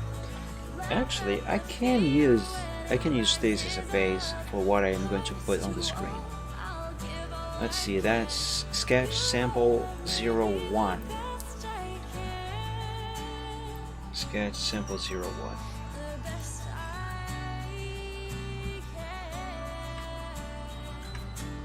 Let me copy this. I will copy this and paste into Photoshop, and then I am going to draw over it.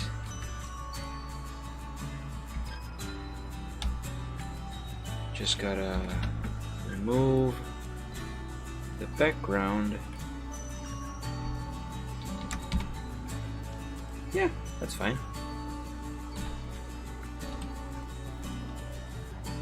Now I am going to create a new layer, and with some opacity, let me use this yellow space, with some opacity of 50%, yeah, that's fine. And the select, actually,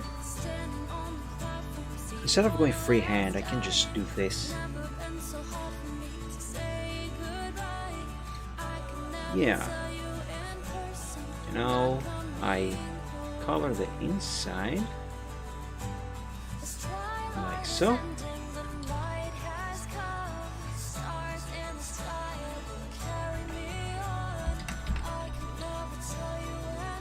Now I will do the ears. How am I going to do the ears? Let's see. I can just use the pen tool. Of course, why not? Since this is a simple shaped Pikachu, it doesn't need to be accurate to what the actual thing is like in the show or anything. Oops. I hate it when I move the anchors. Come on. There we go. Just give it a little bit of curvature there. A little bit of curvature here. And now I make a selection with this. Color it yellow. And now I need not necessarily black, but close to black. It can be a very dark yellow. Because Pikachu has dark ear tips. Doesn't he? Pikachu. Yes, he does. The tips of his ears are very dark. And, yeah. So now with a smaller brush, I will do just that. Though, do I want specific shape? Maybe.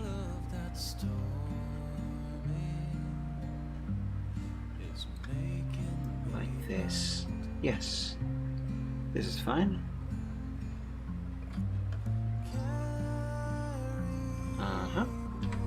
Now let's do the same thing for the other ear.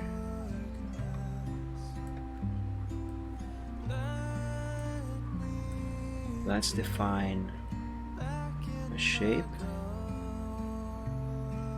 So it looks like the ear is kind of bending.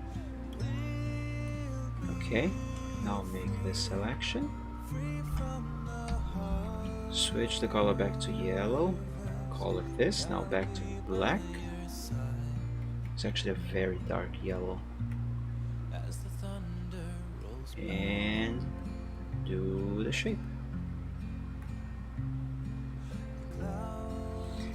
Now, for his eyes, what are Pikachu's eyes like? Just two black dots? Okay, for his eyes, I am just going to use this shade of black I have made then. And one sphere here, another one there. Okay. Switch back to yellow, and his cheeks are red. So let's pick a shade of red. I think this should be okay. And a slightly bigger brush, 10 maybe. No, let's do 11, because the circles that are his cheeks are larger than his eyes. Quite larger, actually. Let's use 13. And cheek here. Cheek there. Now I need a small brush. And this dark color again. This dark yellow. So is his shape, his nose a specific shape? Kinda. Okay, let's do his nose. Yeah, this should work. Now I want a pure black, I guess. And I will draw his mouth. There we go, that should work. Now let's hide that base I used and make this like so. That looks weird, but that is mostly kind of what I want. Now I just need white here, and let's make a sort of eye reflection here. No, it's too small. Version number 4, please. Do it this here and here. Nope, not quite there. There. Yeah.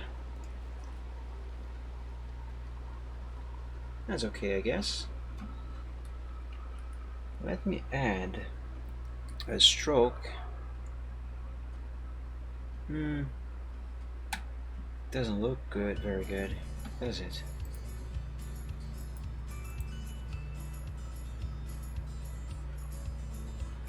Yeah, it doesn't because of the dark color on the ears.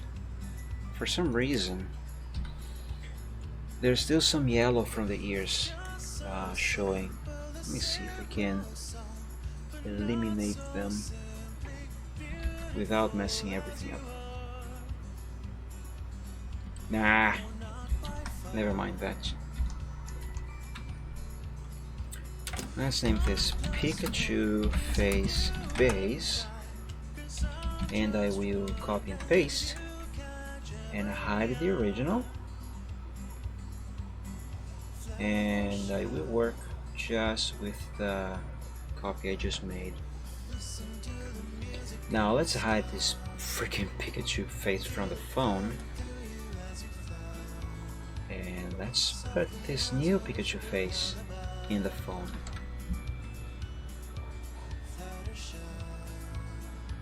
And now let's do this. Oh god. The face has been squished. Too much. Okay, that works better. Yeah, that is alright. Though now that Pikachu kind of looks sad because of the shape of his mouth. Whatever. This isn't really important anyway. Phone screen. Did I do anything here? Okay. Let's give this phone screen a background of sorts. Modify, expand by 1. That might be too much, but still. What sort of background can I add here? I have never played Pokemon Go. I have no idea what that is like.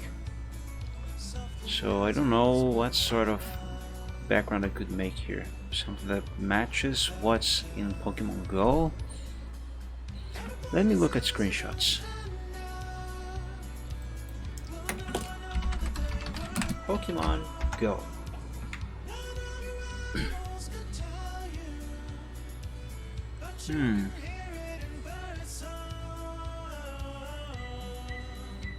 I suppose I could use just this picture here, and the logo should be hidden by the Pikachu face, and it's not really important that anything is accurate. Let me look what this is going to look like in the first place. That is too big.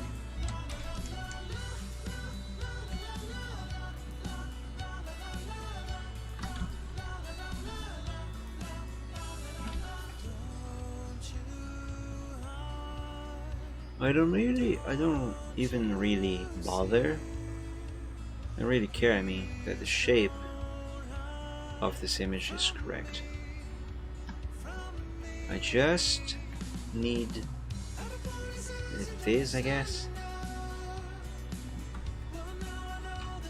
Let's see.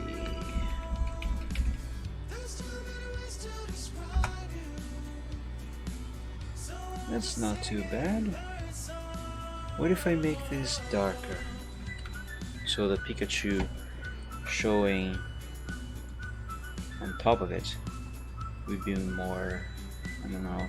Well, then again, screens do emit light, so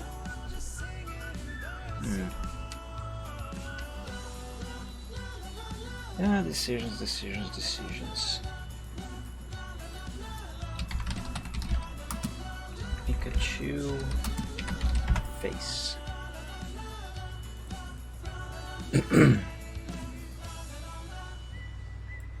Oops, that's not what I want.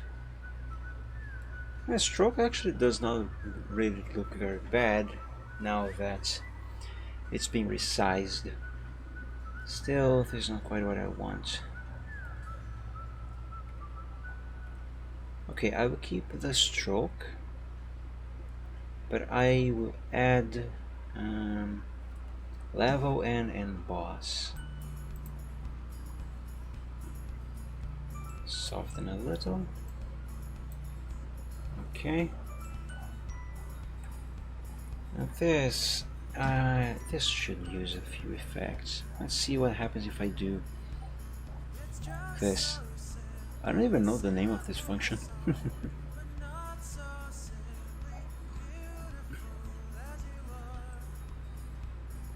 Well, apparently against a white background, this is not going to do anything. Oh, that looks funky.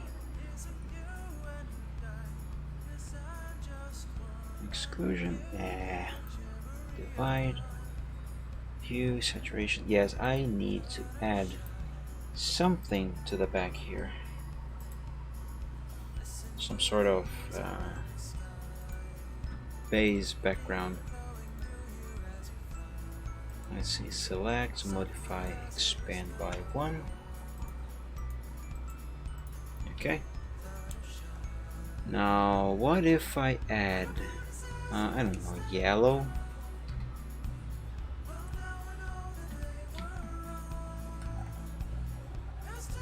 I can see anything there. Let's just use a big brush. There we go. Should do. Now I can try these things and see what looks better.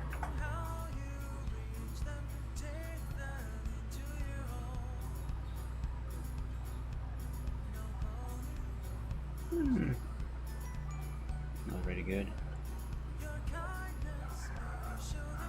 I could do just a solid color too. Yeah, I suppose. Or actually, I could make a gradient. Yes, I could, and I think I will. First, I saw something here. Yeah, this doesn't look bad, really.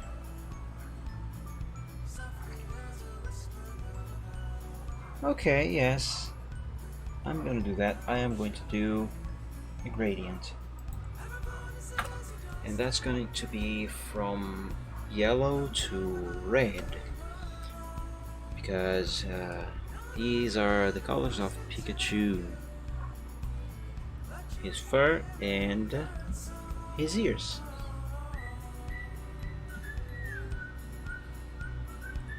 Let's see what this is going to look like. Oh wait, I made a mistake. This is what I want.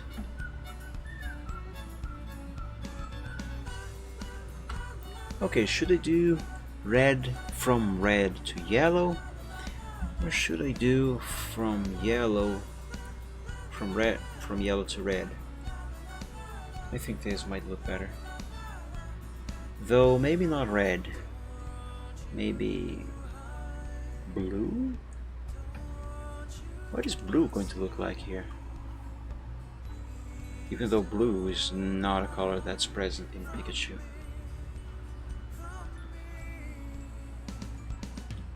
Okay, now that went blue or red. That's not what I want.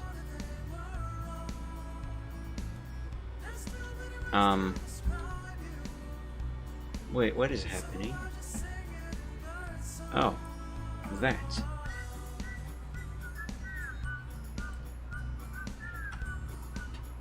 That does not look very good.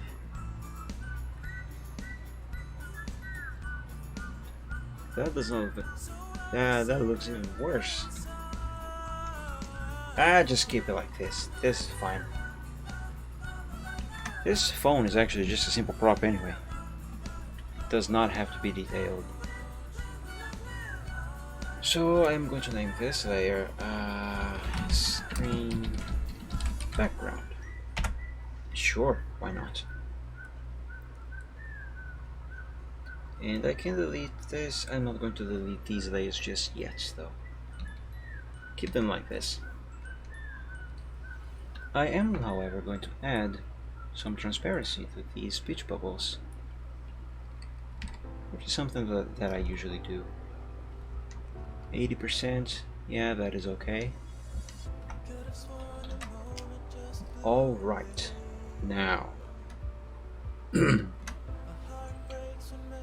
create a backup of this file, I am going to save it as alpha 2, so alpha 1 remains as a backup of sorts. Now is the time, well, first now is the time I can delete these layers because I don't need them anymore. Now is the time that I will finally move on to adding some extra effects, and once that is done, the picture will be finished. And I just realized that I have not shaded the bracelets. Damn it. Dang it. These bracelets have to be shaded as well. Oh no. Crap. How could I forget about them? Shoot. Okay, I need highlights. Is this kind of golden? Okay, light does like that. And like that. And like that. Though for the darker part, I think I need shadows actually. Yes, I do.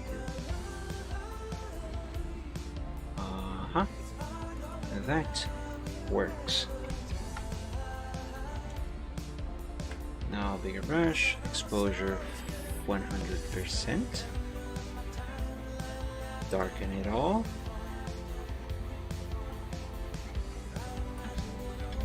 And let's light this back up with midtones.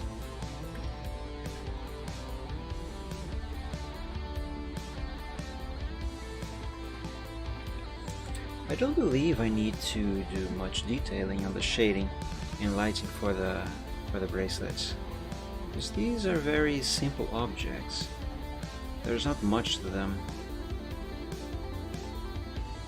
Still, it doesn't mean that I have to completely neglect them. There. Now,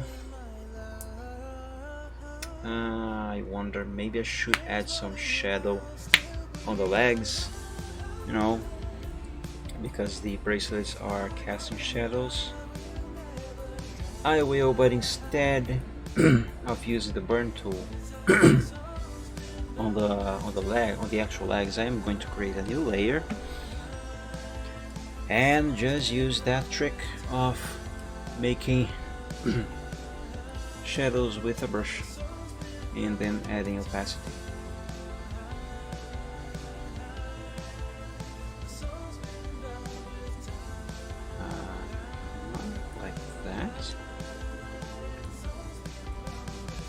Shape needs to be more correct. There. Now let's do the same thing with the right leg, the right front leg. You can darken down here as well. A little less over here, and now 50% opacity, that's 60. That's good enough. Yeah, that's alright.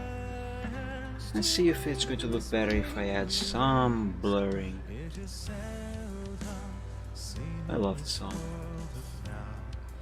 It is welcome, universe and out. It is seen only from eyes of doubt. Is it free? Tis only by your eyes. Remember us, part of every life. Numerous regrets, the art of passing time. Alright, that looks fine. Now I can actually do the lighting I wanted to do. Though, where should I begin? I think I should begin by the pony. Alright, how am I going to do that? I need to do this right, because with so many layers, well, it's difficult to explain. I'll just do it. I know what I gotta do, I just am incapable of explaining it. Let's see, the body. Invert selection. Create a new layer. And give me the blue from the sky. And the green from the ground. A soft, large brush. The blue from the sky, and I need the larger brush.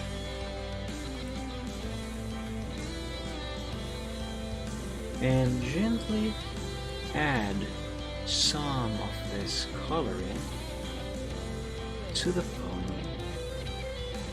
Very gently, like this. Some over here. And now the green, some down here on his bottom.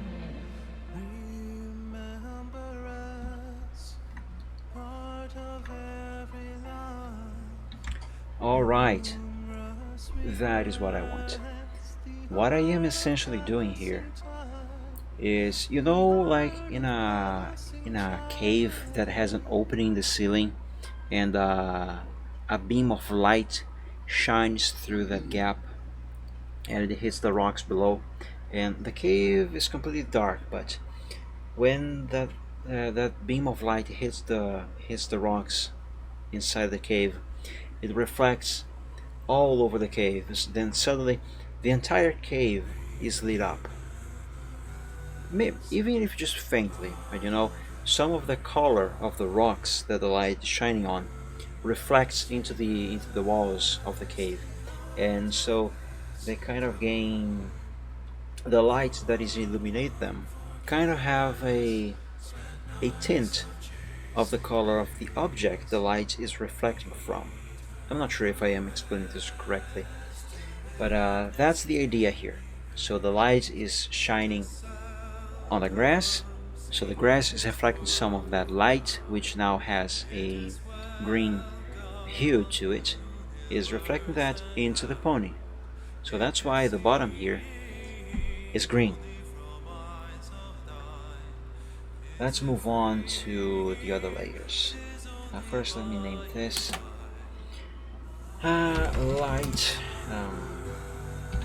light effects 1.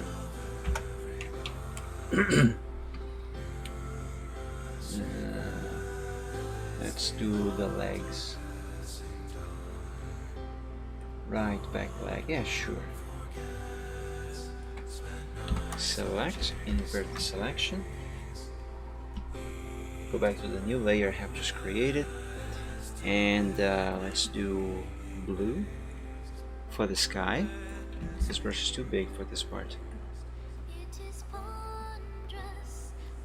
Let's do blue for this. That's too much blue. Still too much. Still too much. Okay, that's enough. Blue for the sky. Green. Some green here for the grass.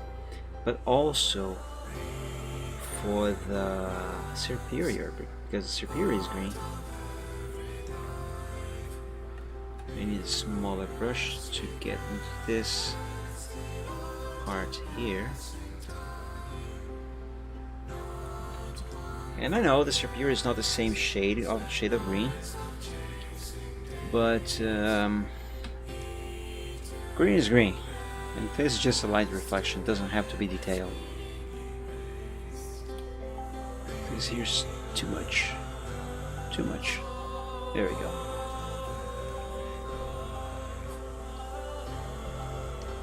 Let's do the other leg. But first, name the layer. Light Effects 2.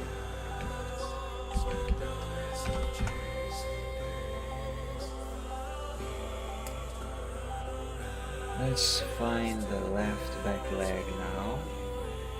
Here it is. Let's do the same thing. Select, invert, go to the new layer I have created, and let's color.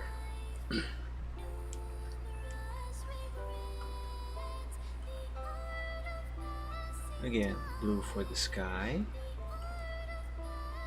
some blue, and now some green for the grass and the superior over here, some green for the grass over here, and here on his hoof. I might need to add more colors, so I am reflecting also the colors on his tail, though I don't want to lose these shades of colors that I have here. So here's what I'm gonna do. I am going to make samples over here of this new document, so then I can just come back there and pick those colors. Alright, now tail blue, tail orange,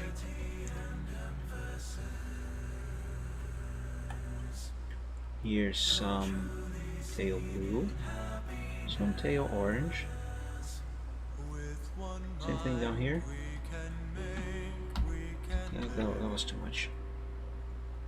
And just a little.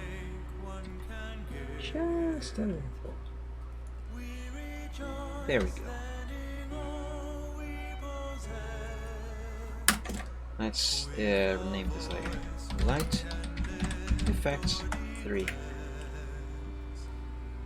Okay. I am actually also going to save a sample of these two colors.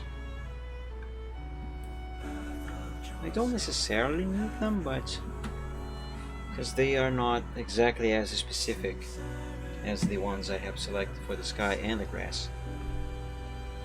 Well, they are, it's just that it's easier to pick these back up than the ones I have used for the sky and the grass. It's kind of not as easy to pick the correct shades of those colors. Okay, let's do the same thing here with the arms, with this leg I mean, and for that I want this color and this color. Again, back to the grass and the sky. Let's begin by the sky. First, I need to hide the vine whip. Here, some blue for the sky. Over here, some green for the superior. On this side, some blue for the sky again. Right. Down here, I actually can add some blue on this side, but most of this should be green from the grass. It's too much. Too much.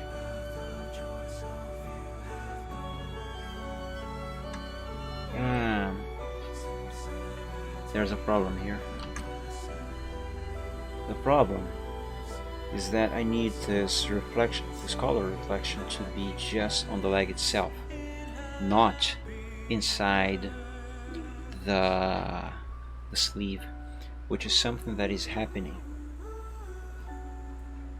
I need to do this without them interfering with each other. I think the way I'm gonna do that is by getting the original line art for this part of his body. Nightfire left front leg. Okay, now I select all, copy, and I paste. Wait, what happened here? Why is it up there? Oh, right, because I have moved everything down. No problem. Oh. There we go. That's what I want. Now, what I'm going to do here is I am going to erase the lines that correspond to the sleeve. I'm just going to leave the arm, and you will see what I am going to do with this. Okay, that's good enough. Now select the arm on this layer, and I can hide it and go back to the light effects, and now I can do, whoops, got inverted selection. Now I can do the green from the grass on his elbow over here. That's too much. There. That's a bit too much, but let's see if I can fix. I use the eraser over here, some over there. There we go. And I might add some transparency here, so it doesn't look as much evident as this. But you get the idea. Okay.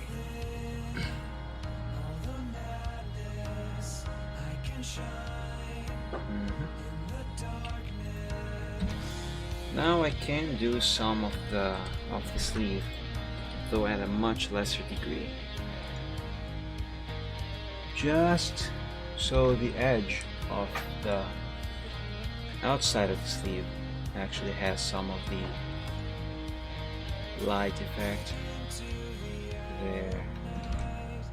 There we go. That is what I wanted. Okay, let's see what else.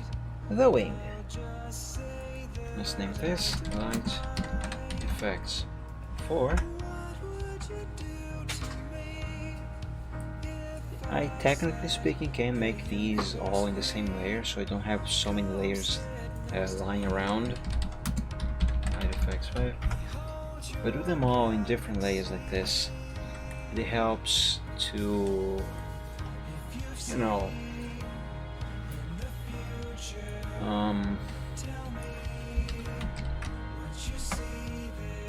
have these effects completely separate from other parts of the same effect. I don't know how to explain that any better. Okay. Blue from the sky on top of the wing. Some green from the superior. Also some green from the grass down here. Just subtle enough. I can close this now. Now the tail colors from the tail. Let's see, some blue from the tail, as well as some orange from the tail. And it kind of became purple over here. That's okay. That's what happens when you mix blue with a reddish color. You get purple. Okay. Let's see what next. The right front leg. There's a typo here on the name of this layer. That's fixed. Well, Let's see, right back leg, right front leg. I don't think I really need to worry about the elbow on this one, do I? I hope not. Right, let's see. Now we need the colors for the sky and the grass again.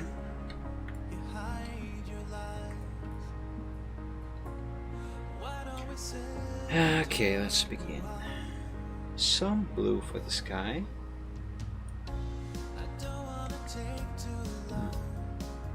I need a much smaller brush.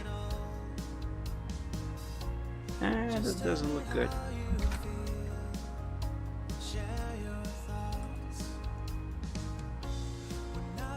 Maybe if I use a very light pen pressure.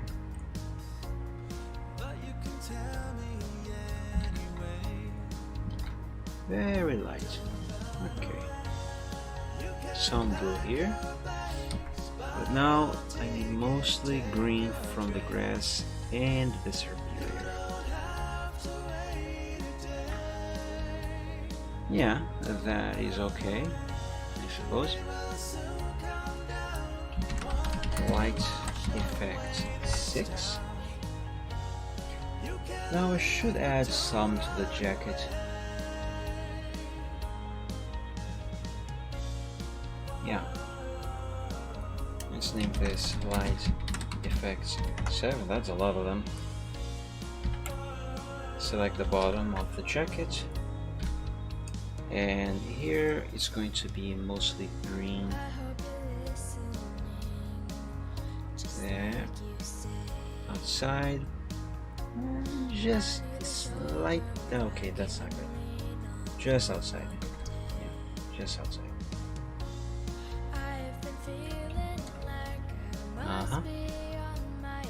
And now for the right side of the top part of the jacket.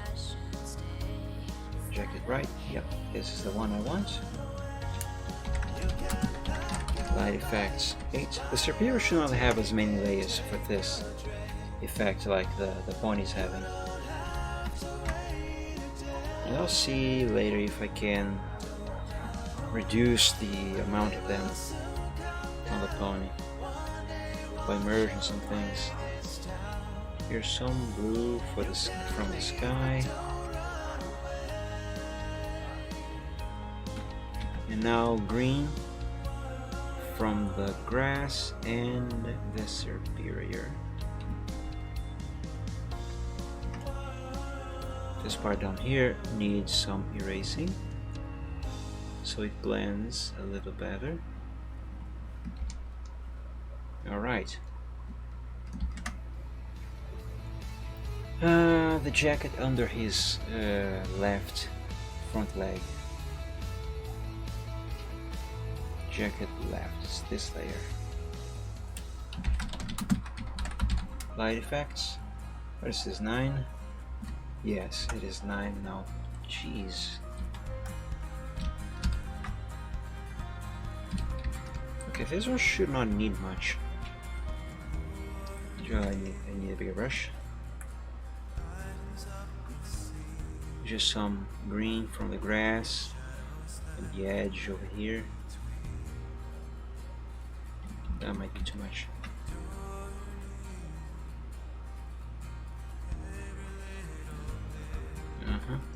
And just a hint of blue over there.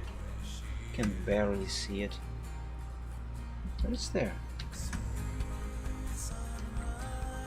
Okay, that is alright, that is good. Control S to save. Now let's do the same effects on the mane on the back of his head and his tail.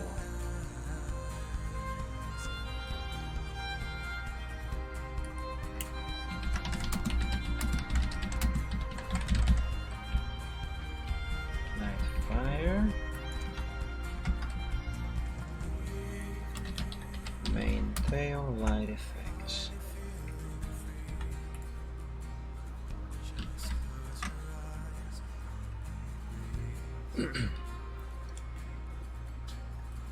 Alright, here we go. Let's begin by the main. Blue from the sky, as usual. Oops. On the edges. That there is going to need some erasing, because this is too much. Oops. Yeah, that's good enough. Now here on the tail, maybe I should add a little bit of green on the lower parts of this area. Yeah, that should work. Again, some blue from the sky. This would definitely need some opacity. Some green from the superior over there. Some green from the grass.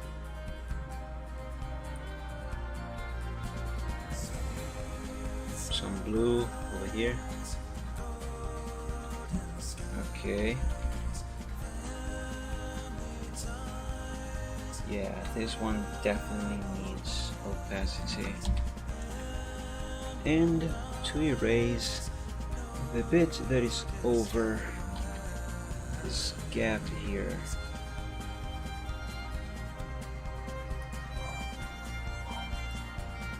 Oh no, that's bad. Leave it that way, it's not so bad.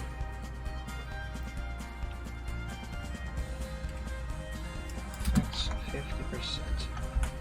Actually, I should probably add this setting, plus another thing, to all of these effects.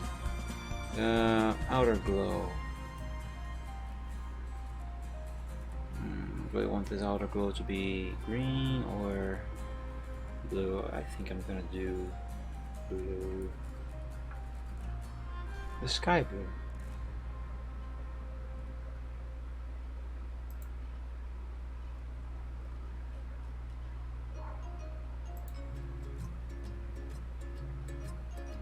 Size 1.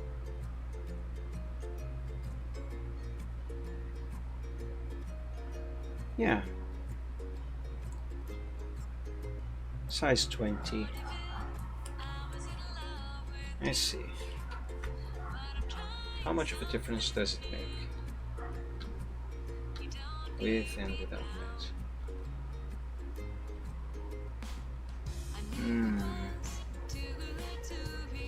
Okay, I'm not going to use the outer glow, though I will copy. Actually, it's just the opacity that I have to apply to the others. Let's see here. 50%.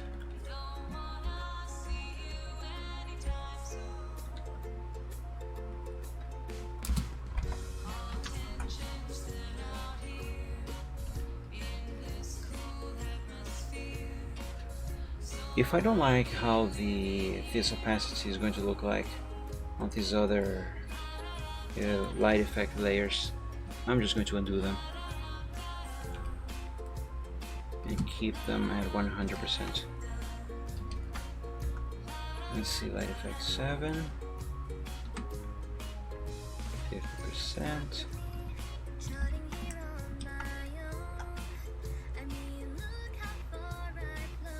Light effects 1, 50%.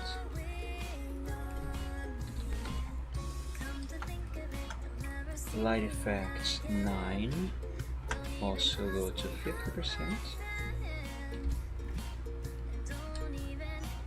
Light effects 5 is the one on the wing, also 50%. And is there any more? Doesn't seem to be. Okay, I think that's all of them. Nope, there's light effects 3 and 4. 3.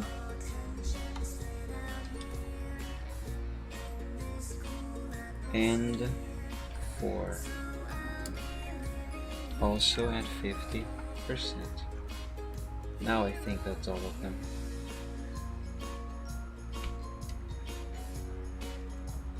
Yeah, that's good.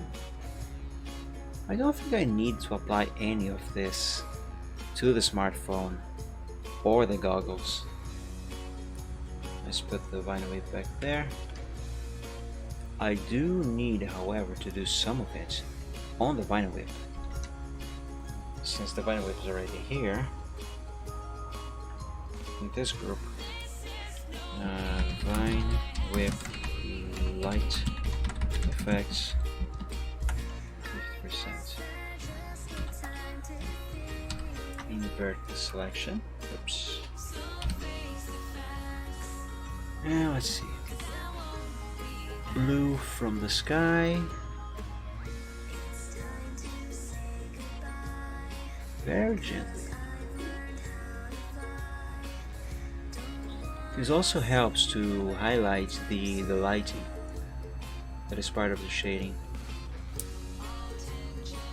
And down here, some green from the grass and the Serpyria itself.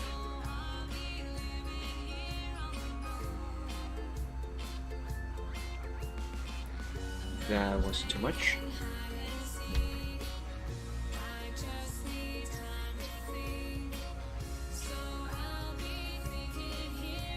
Okay, I think this is enough.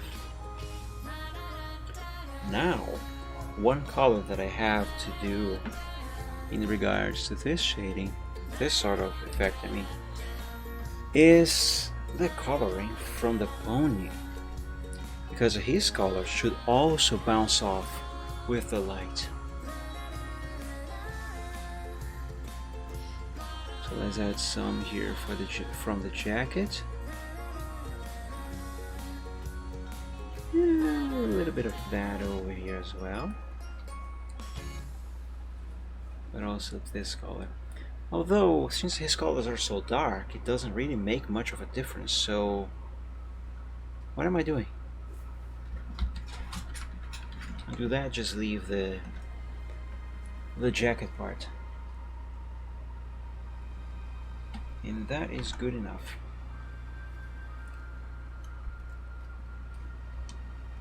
Opacity applied.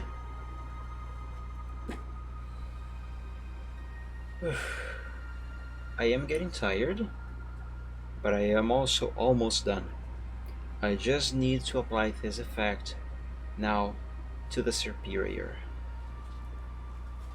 Although, should I do the same thing on the ear of the pony? Because if I do that, I will need the line art, the original line art.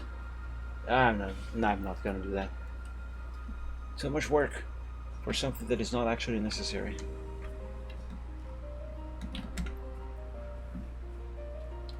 Okay, let's go work exclusively on the Serpyria.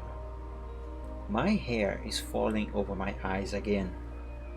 It's making it difficult to see what I am doing. Let's begin by the Serpyria's body. There it is. Light effects 1.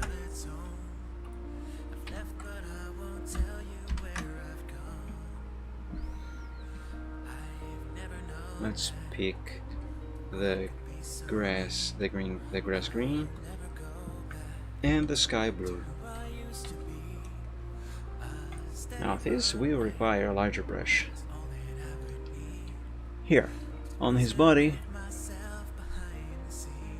some blue from the sky.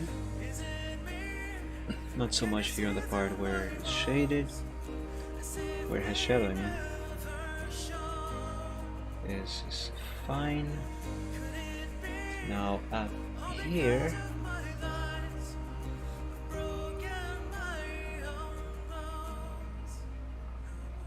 like that. Some up here as well, and here, sure. I can manually erase what is over there that should not be there. That is fine. There we go. Yeah. Actually, hold on. That needs bigger fixing. That was too much. There we go. Now we're talking. Now down here, some green. Here, some green here as well.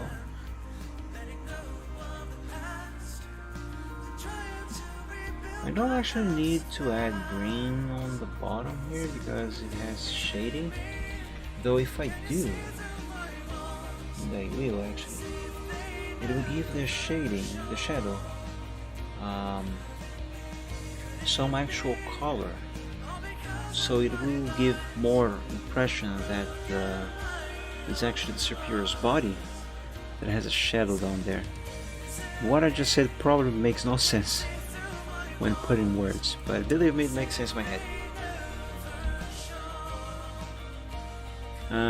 But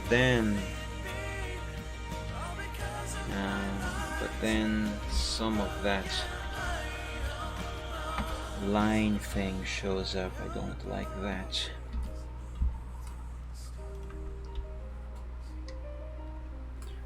So, in order to hide that, I think that the blur tool should help me. Shouldn't it? It makes no difference. Okay then. So, never mind this part. I'm not going to add color to the shadow down there. Too much trouble. It ruins the effect.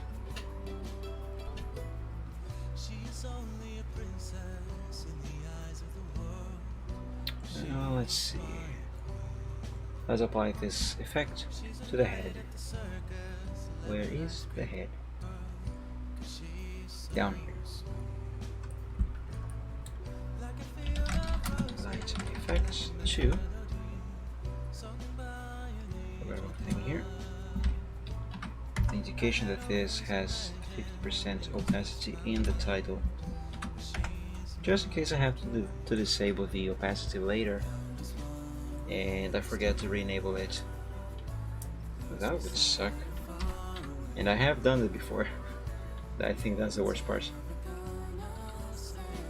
Okay. Some blue from the sky on top of the Serperior's head. And I suppose I can do some of it down here as well. And here on the front of his snout. And now some green. Just a little. Very subtle. Don't want to oversell the effect.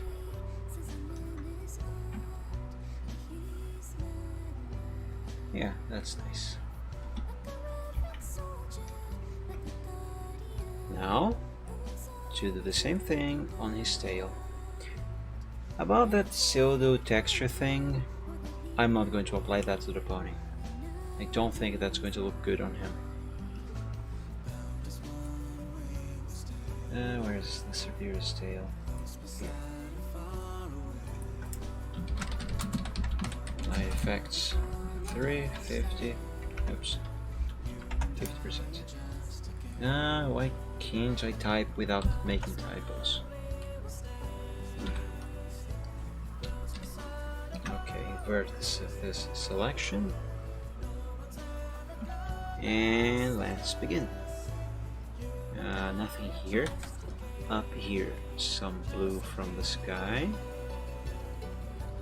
And I think that's too much. It has to match what I have done to the body. So, a little less, more subtle.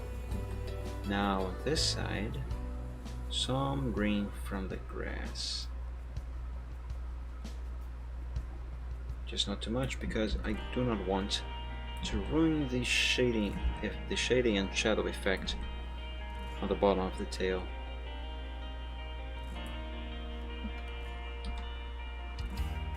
Okay, now am I going to do this?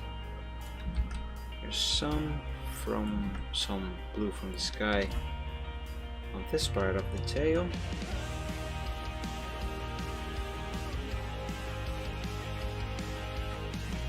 As well as some green over here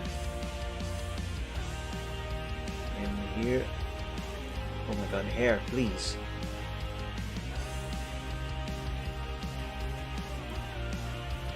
And some green from the superior. Now the problem here is that some of this has gone into this part, so I gotta erase. Yeah, there we go. That should work.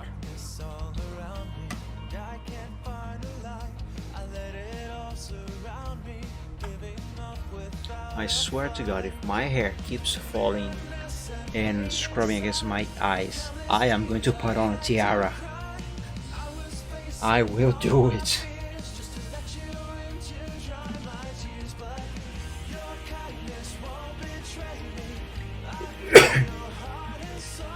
There's something wrong here. I can see that edge that I didn't want. Why is this here? It wasn't here before, was it?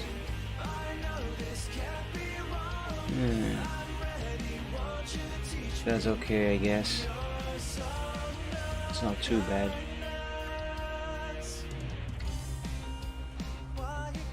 Okay. Now the little leaf thing.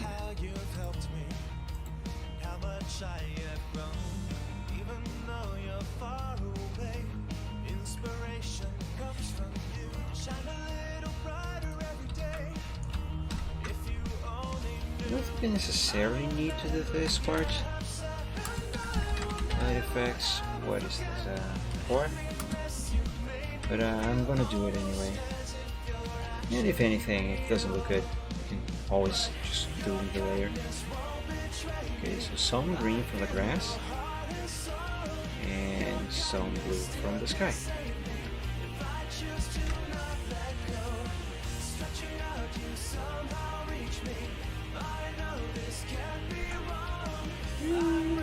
Yeah, that's okay, I guess.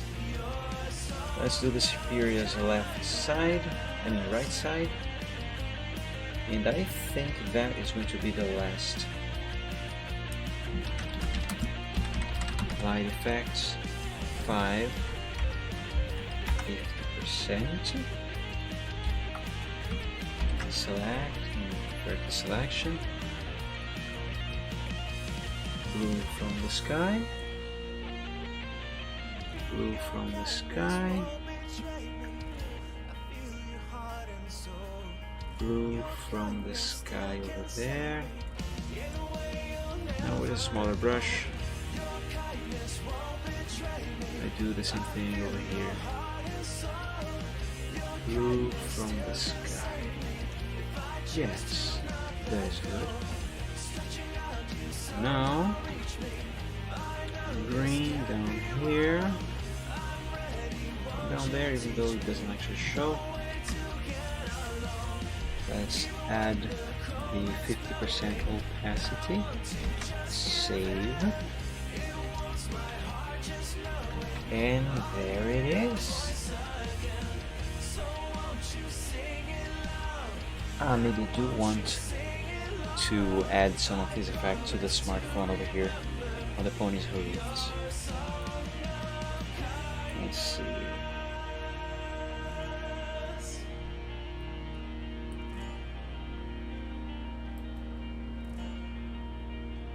Where's the smartphone layer? There it is.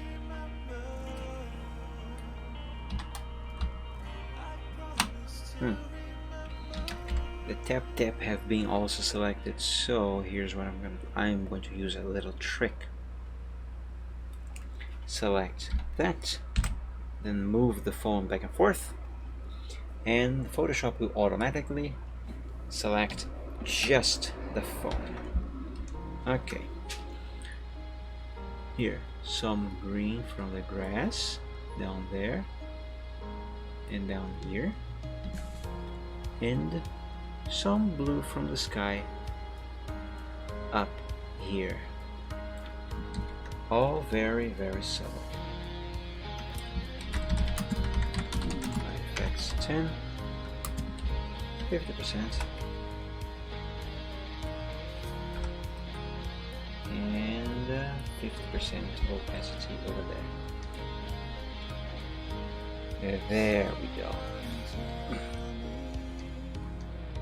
This is about finished. Oh my god.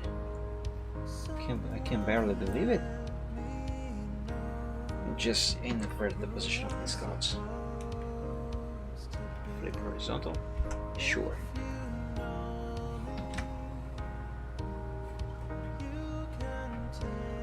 Actually no. Let's keep the clouds the way they were. That's better. Okay, is there anything else I need to do here before I declare this finished and add my watermarks? Yes, actually there is. And I will show you exactly what. Clumsy Zard, where is that? Okay, so this, where's the final one? And open this, and Pokélove. Okay, so this picture and this picture, what do they have in common with this picture? What they have in common with this picture is that both are Pokemon themed. They have a simplistic background, kind of simulating like what a battle scene in a Pokemon game is like. And in the case of these two here, they have the Pokemon with the description above their heads. They have a description stating the action the Pokemon has executed. When I drew this picture with the Arbok and this picture with the Charizard a few years ago, my idea was to put into an image the actions that Pokemon may randomly execute. The Pokemon that are following you may randomly execute in the game Pokemon Soul Silver for the Nintendo DS.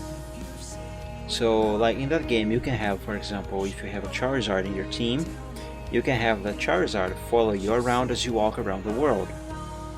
And whenever you turn around and talk to that Charizard, the Charizard, you get a text box describing some action that the Charizard has just performed when you spoke to it. So it can be Charizard bumped into you, like I have represented here. It can be Charizard has hugged you, like I represented with this Arbok, and this is an actual text from the game. Whoa, Arbok suddenly hugged you. So I pretty much imagined what that would be like if it was real. So I tried to represent that. So there are different actions that the Pokemon may execute, and my idea at the time was to make different pictures and turn this into a sort of series where I would draw that said action as if it were a real thing in the real world, sort of. So like, what would it be like if a Arbok were to hug you? So I drew that. The Arbok would coil around you and hold you there and kind of snuggle its face on your face. It's kind of cute actually, I like it. So I imagine it would be like this. And what it would be like if a Charizard bumped into you, because you know, Charizard is a big Pokemon. So most Charizard are also kind of chubby. So if a Charizard were to bump into you, you would get knocked down quite easily for sure. So I tried to represent that in the form of a picture. So that was the original idea with these pictures. And I think I am going to turn this one here into one of those. And It's already identical. I just need to add the text box up here, and I am going to do that. I hope I still have the original so I can edit the text box itself. Let's see the final for Arbok. Texts, no, Arbok. Okay, what I want is in the Arbok group. Okay, oh, I made this in vectors. Oh, okay. Where did I put the vector for that? In-game text box. Okay, this was the example, the sample I used as reference.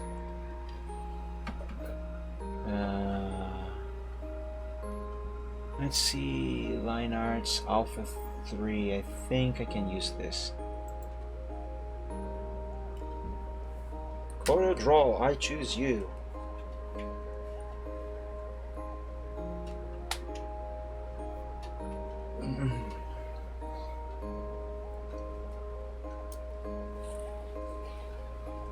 I did remember that I have made the text box entirely just in vectors, including the text that's on it. Did I actually? While that loads, let me check the one in Clumsy-Zard. Let's see, final.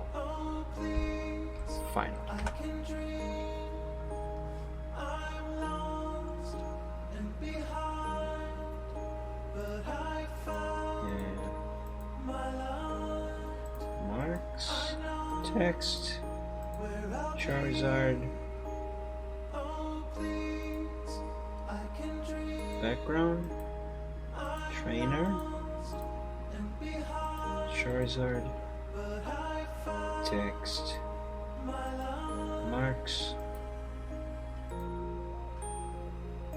game text. Yeah, it was also just vectors. What is this? Patme Medium, True Type Western, Arial Normal. Do I still have this font? That error is telling me that I am missing a font. Let's see. Fonts.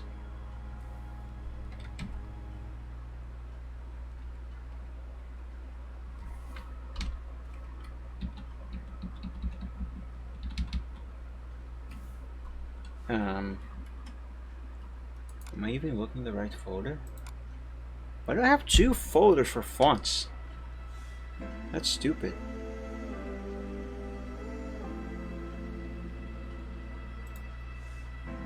What the hell is this font?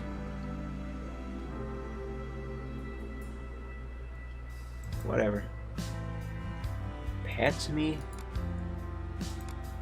That font is called Patme. Pat. Oh. Oh well. Okay. Let's install the fonts. Let's close this. And let's see. Windows. You are about to learn how to install fonts. You just go to C, Windows, Fonts, and you paste the fonts you want inside this folder. Okay, so in theory this should do the trick.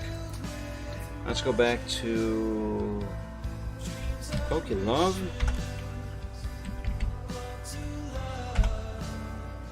Ironards Alpha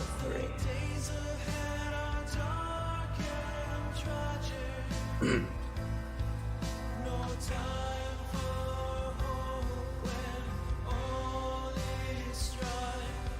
Takes so long to load some certain things on my computer.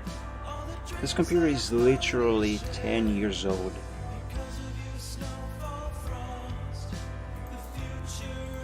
I close this now, and I believe I can close this as well. Come on, Corel.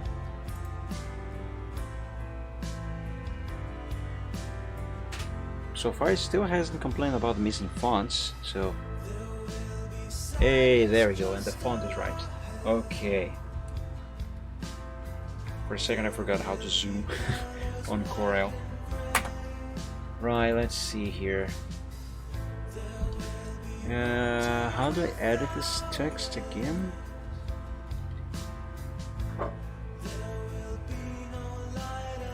Okay. I think what the text should be. Maybe War Superior wants to play with you. Now let's remove this wall. Superior wants, or should it be like your superior? No, the superior. No, I'm gonna keep it a wall. Or maybe it should be hey. Yeah, I'm gonna do hey. Hey. Superior wants to play with you.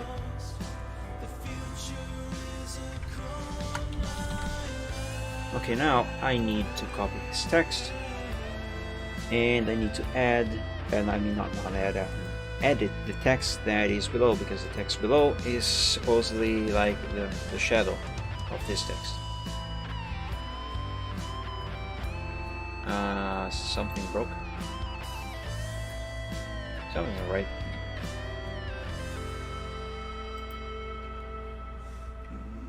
Why is it still showing the Arbok text down there? Did I mess something up? Whoops, that was not supposed to happen. What is happening here? Is it because maybe I have grouped everything? That might be it. Ah yes, that is it. Okay.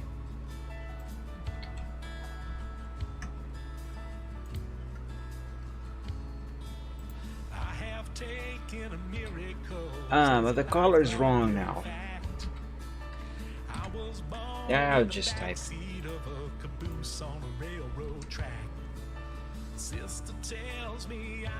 Let's see.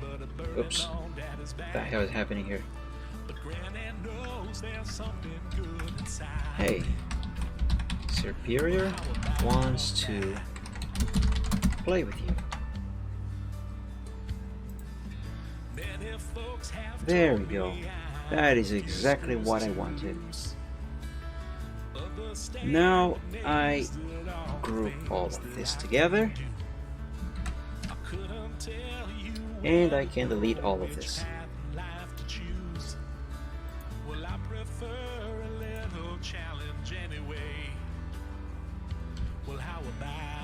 And let's export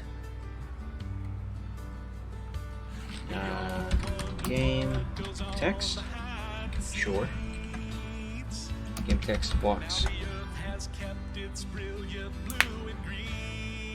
Wait a little longer because sure. I want the resolution 500 here. Come on. Change from 300 to 500. Okay.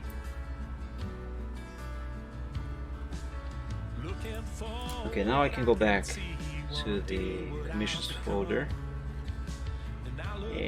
Where is that? Help. There it is.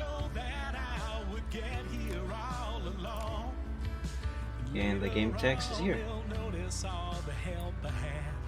Hey, Superior wants to play with you. Let's see, let's add that. I'm gonna add in the speech bubbles group. That is big. That's a big text box. Okay.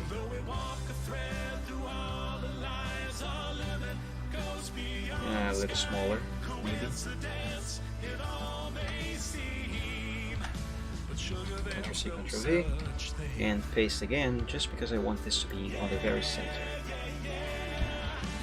And I just realized that there is a problem. What is this? Okay, text. Shut up, Corel.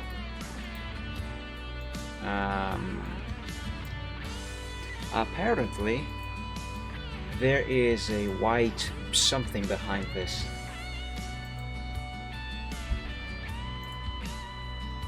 So there is.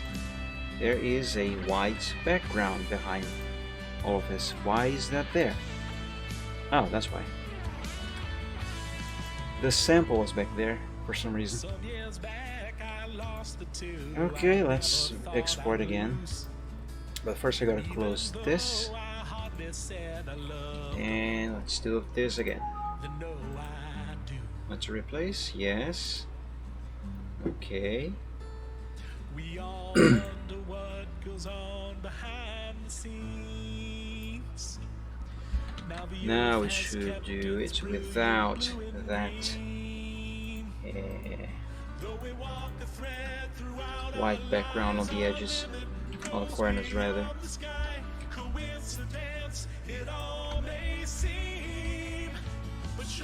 Okay, first let's adjust the size. It should be.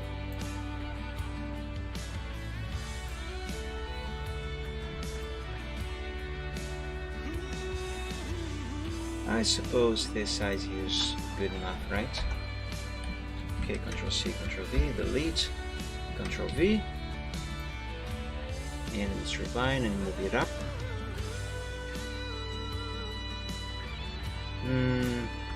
I think this is fine.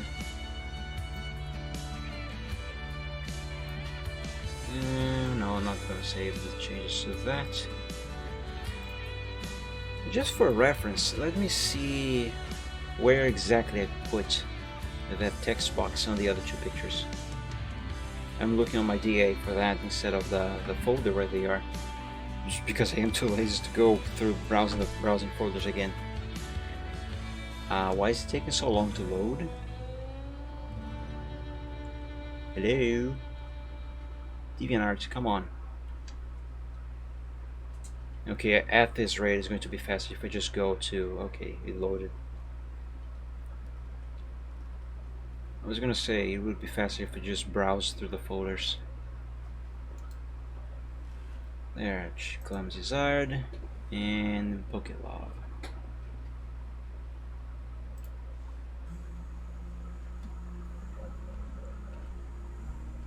Yeah, that's about the same thing I'm doing here. Okay, let's name this layer game text, and I believe I can actually move to final.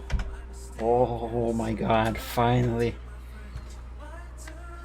Okay, I believe I just need a few. I just need to do a few adjustments here and there. Like this needs to be changed slightly.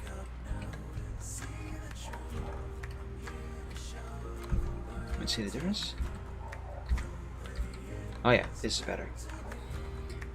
What else? Let's see, Sky. Let's rename this to Sky. I can hide this group now. Not hide. Do that thing. I forget the name of that thing. I think all the effects I needed to do on the eyes are done. Let's see, all of these layers seem to be correct, as is the shading. Let's check Nightfire. I don't believe I need to add any more effects or shading to him.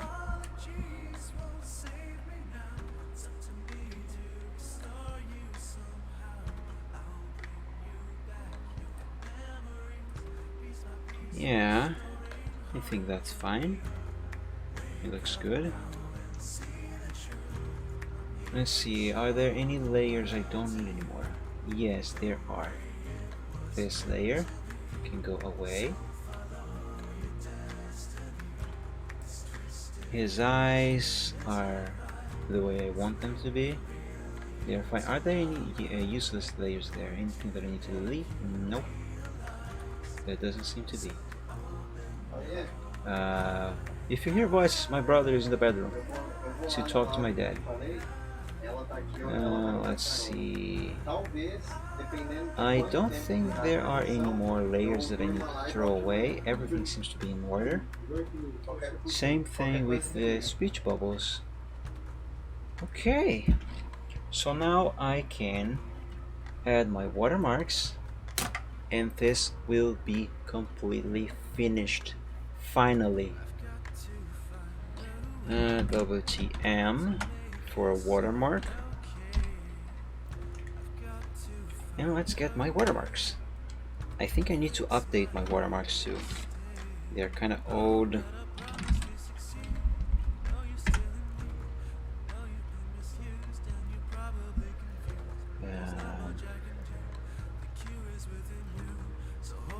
Let's see.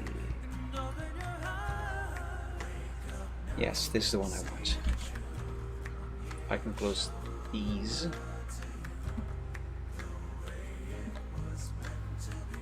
And paste. Oh, that's a big watermark.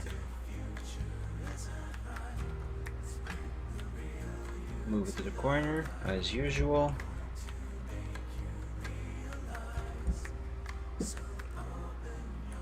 One thing I do with my watermark when I apply it to something, to anything, is that I want it to be visible enough that no one can remove them without messing up the picture, but also just hidden enough away enough from the picture itself so it's not too obstructive, you know, so that way people can appreciate the picture without having it obstructed by the watermark.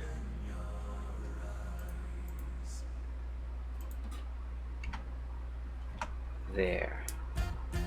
As you can see, it is there. You cannot remove it without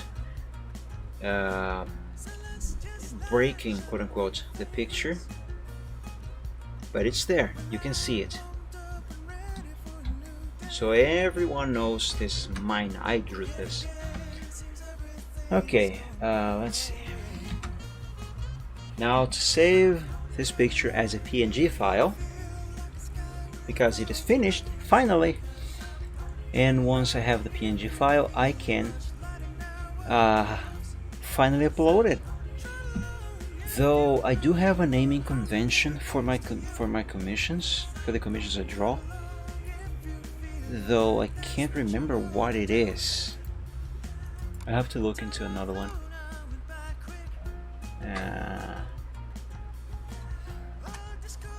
Okay, it's just commission, the name of the person that commissioned, and a title. Alright, that's easy.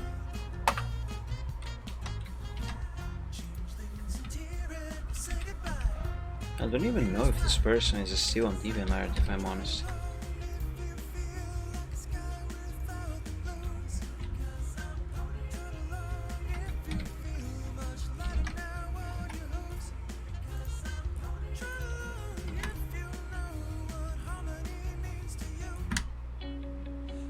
I just skipped that music because it is going to get copyrighted for sure.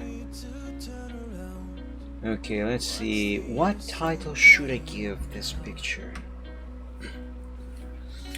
Let's see, the other two Pokemon themed ones in the series, they were named Pokelove and Clumsy-Zard. Simple names, pretty much describe the action itself.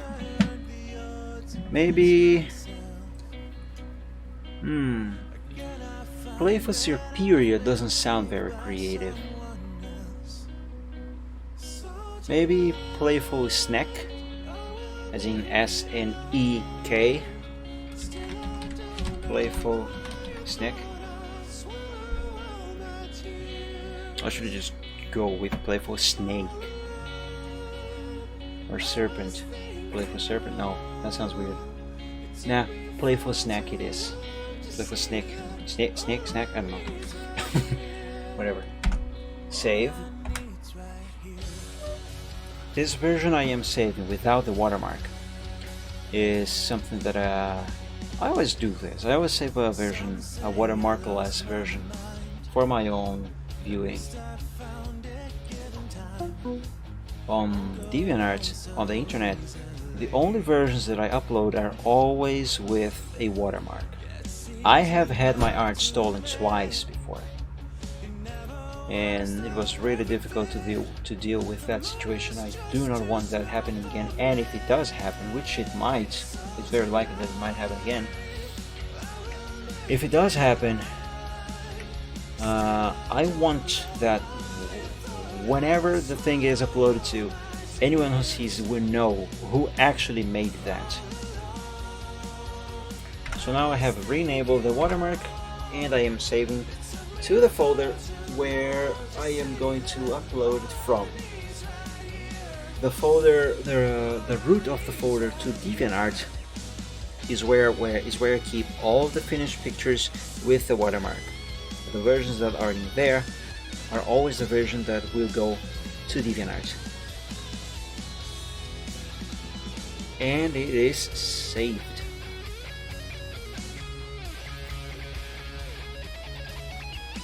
Oh god, you have no idea how relieved I am to finally, after all these years, literally years, to finally finish this one late commission. This was the last commission I had in the waiting list from the time I was still open for commissions.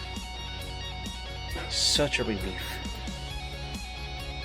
Okay, let's hide that watermark, save this, and I can close Photoshop. Why do you want to save changes to watermark 6? I haven't done any changes to that in Photoshop, you dummy. Righty. Let's find that picture with the watermark. It's here somewhere. There it is. Hey, there's my watermark. Now, all I gotta do is upload. Finally. Whew. I also don't remember the naming scheme I used when I uploaded a commission.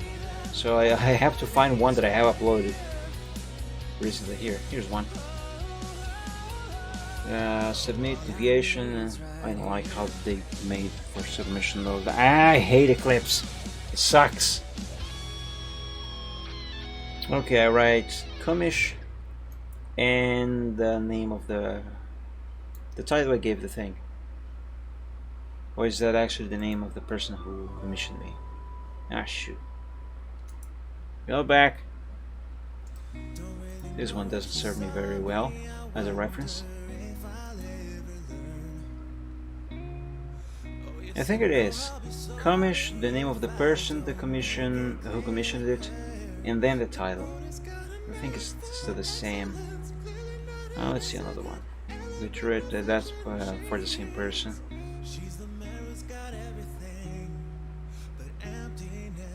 This one is an old scheme, old naming scheme.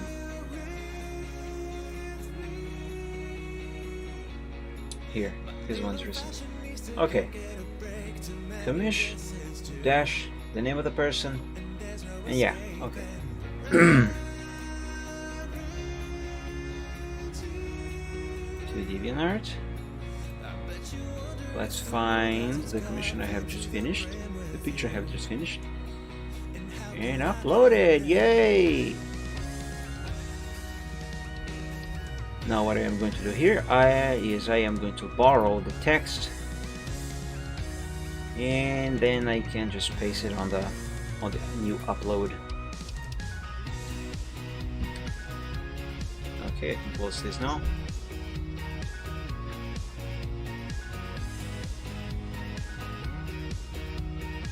Almost.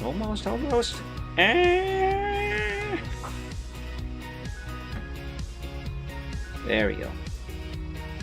Let's paste the text. Mission. This. Come on. Type a thing. The hell?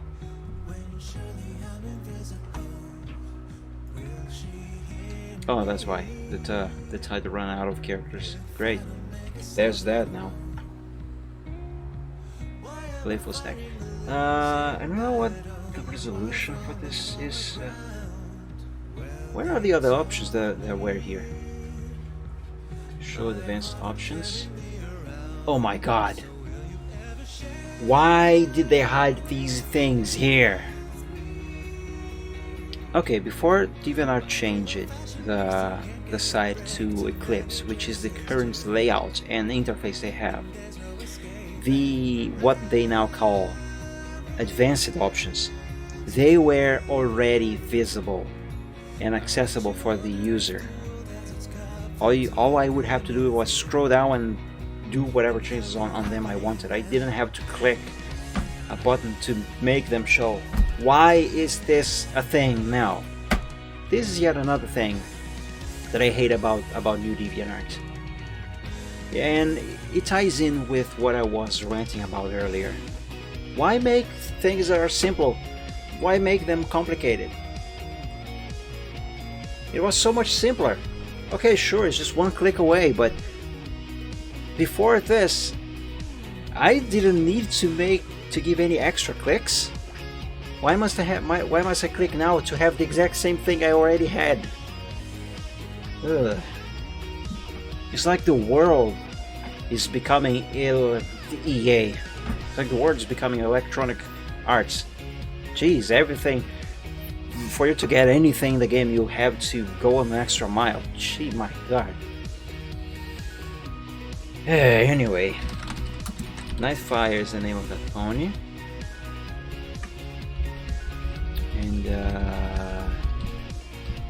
And Dragon Dash Yoshi 61 is the name of the person. Artist copyright to myself. Steal and they'll bite your face off, you filthy scrub. Yeah, exactly, that is right. And now let's change the description.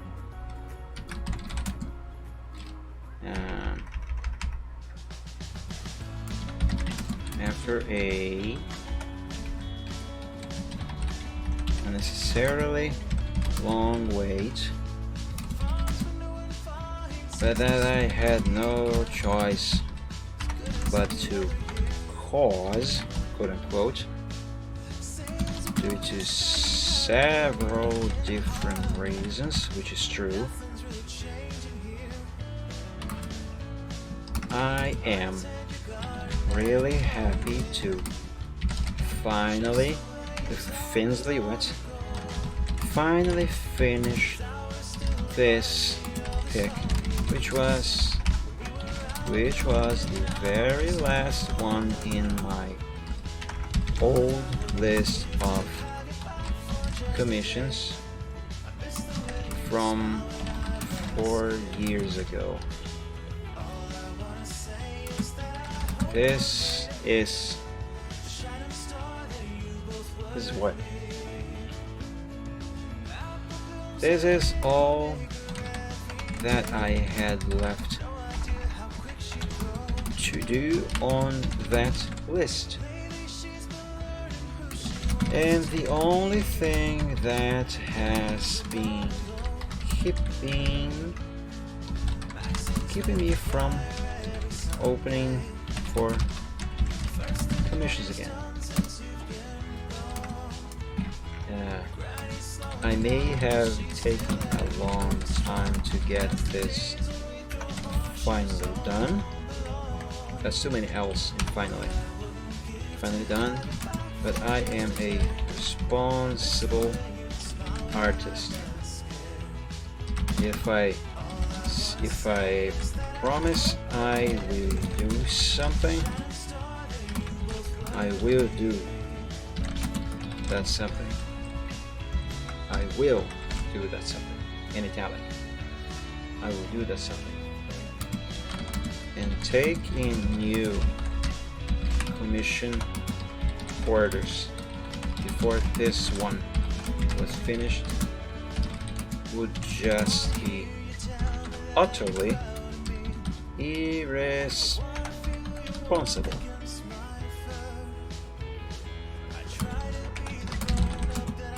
So there you have it. And skip this and have another paragraph. So there you have it. A playful shiny superior. Playful shiny superior. Bagging his or hers. I don't know. I don't care.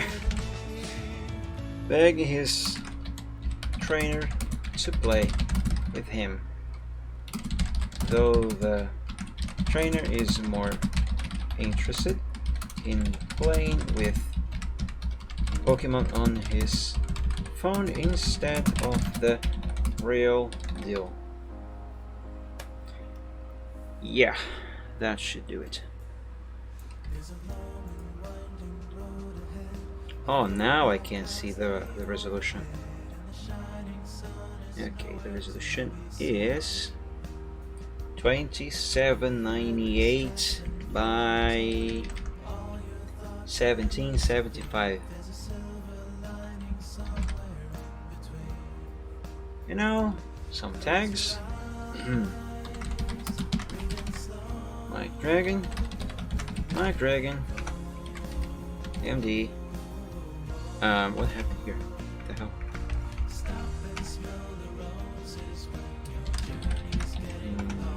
Mike Dragon. Why? Typos. I hate making typos. Mike Dragon. MD.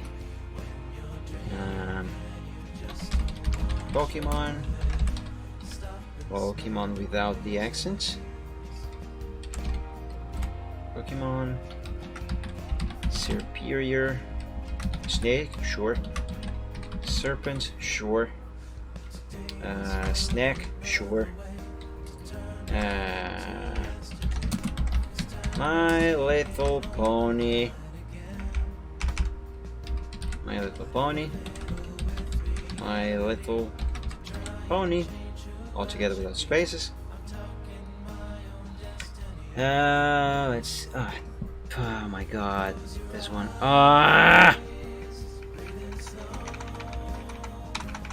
My Little Pony.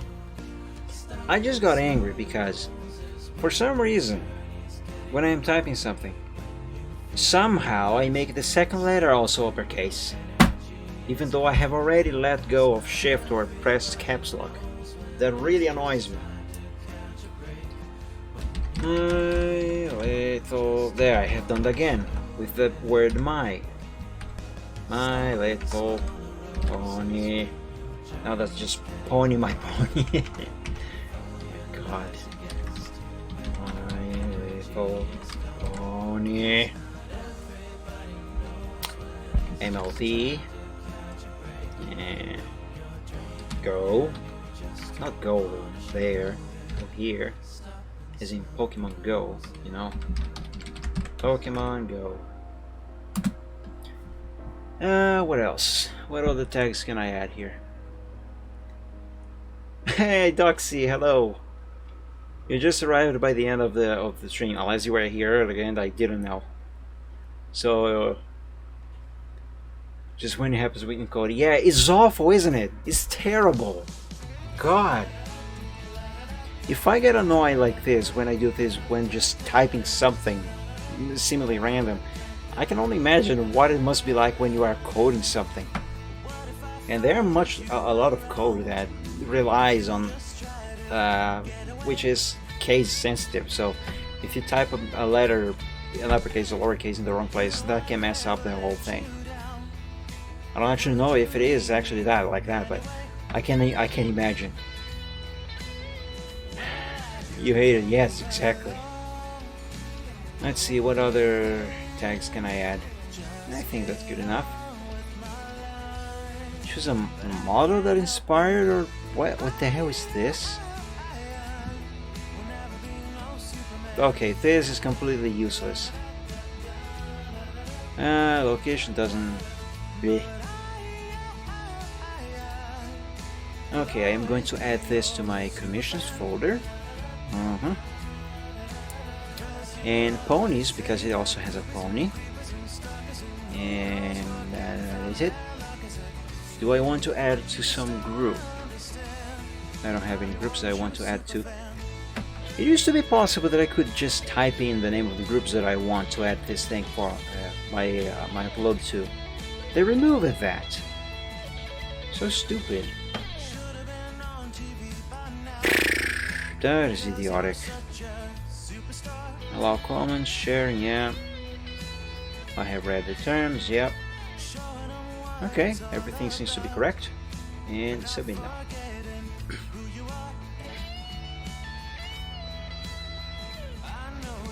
You have like X and Y, and Y needs Y to be small and the code follows. Yeah. I hate DeviantArt Eclipse so freaking much. So bad. So unnecessarily bad. Anyway, for those of you who are still left on the stream, I am going to post a link to this upload so you can see the thing as it is instead of through the capture. My god, even to get a link, a shareable link on DeviantArt is bad now. And here, wait, the second keyboard is off. And here it is. Alright, and this is finally done. Oh boy. Now I have to notify the person that I have finished their commission. I don't even remember how I do that. I think I had to, I talked with this person through notes here on DeviantArt. Where did they put the notes now? Gotta go here and Doxy, I didn't know you have a DeviantArt. Thank you so much for the fave. Okay, where the hell are the notes now? They're here. Why did they have to make this so unnecessarily cumbersome? It used to be so much simpler. Jeez. 2016. Let's see if we can find the notes where this person and I were discussing this commission. Buy the horse idea for later. I think this is it.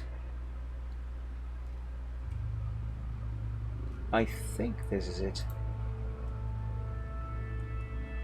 No one knows what do I have wrong. I guess that is right.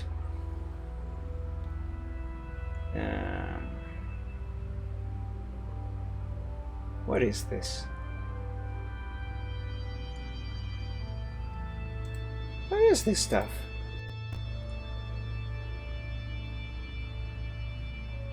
That is cute. But this is not what I am looking for. No, it is not. Of course it isn't. I'm looking in the wrong folder. Derp. Here. It's commissions and the name of the person. Yeah, this last commission I have just uploaded is super late. It's from 2016. But here's the thing. it was supposed to and was going to be finished in on the most a month or two after it was ordered, as with any order, as with any commission order.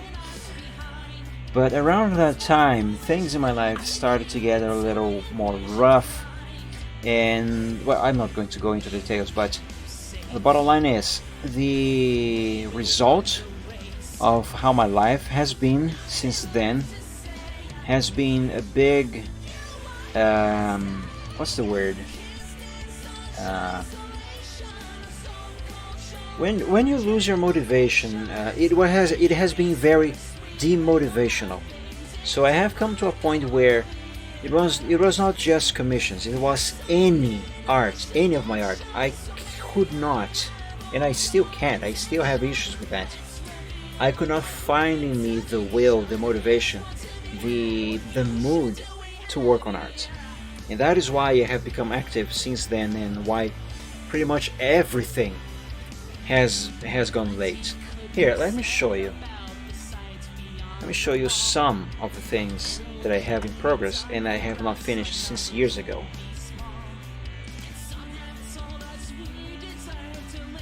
You know, motivated to do arts and all that stuff. Yeah, it's terrible. I gotta say, lack of motivation, Doxy, is far worse than an art block. Because when you have an art block, your problem is just that you don't have ideas to draw. On the other, you don't have ideas. You have, however, you do have the motivation. You want to draw. You just can't think of anything to draw. When you don't have motivation to draw, you are full of ideas. You have ideas up the wazoo, but you can't get yourself to get anything done. Art blocks just your imagination being empty. Yeah. Let me organize this by date. Okay, so here's one, Eclipse. This one I should have finished in May this year. I was really upset that DeviantArt changed to Eclipse and how clunky it is and cumbersome. So I was drawing my dragon biting fella. You know, DeviantArt's mascot. Golden Tower Palace. This is actually just a practice. This mascot wear. This is a Vant art. I haven't finished this yet either. It was supposed to be finished last year. Gazing Forever, I have finished that. I'll Make Them Burn. I haven't finished this yet. I don't remember when I started this, but I think it was 2 years ago. Let me see the date on the progress sheet. 2019. Okay, I started this one in 2019. Is it? Yeah, this one is from last year. Okay. Still unfinished. What else? Dragon's Case. This was just a practice. Biting the Wrong Flash. I have barely even started this. This is just a scrap, a doodle for what the sketch would be. And after the sketch, then I would draw the line arts and coloring, etc. Green-Willed Warrior, I haven't finished this either. I don't even know when I started this. Where's the date? 2018 this one is from. Grand and Glorious. This one also from 2018. Haven't finished. Let me see if I can find something even older. Birthday Wishes. I started this quite some time ago as well. 2017 this one is from. Still unfinished. Horses Cheat. Also just a doodle. Haven't finished. I want to do this. It's gonna be cute. What else? So this was a gift I was thinking of doing for someone I know on DeviantArt. I only made a doodle. Let me see something that even older that I haven't finished. Some of these are out of order for some reason, even though I have organized by date. Why are they out of order? That's weird.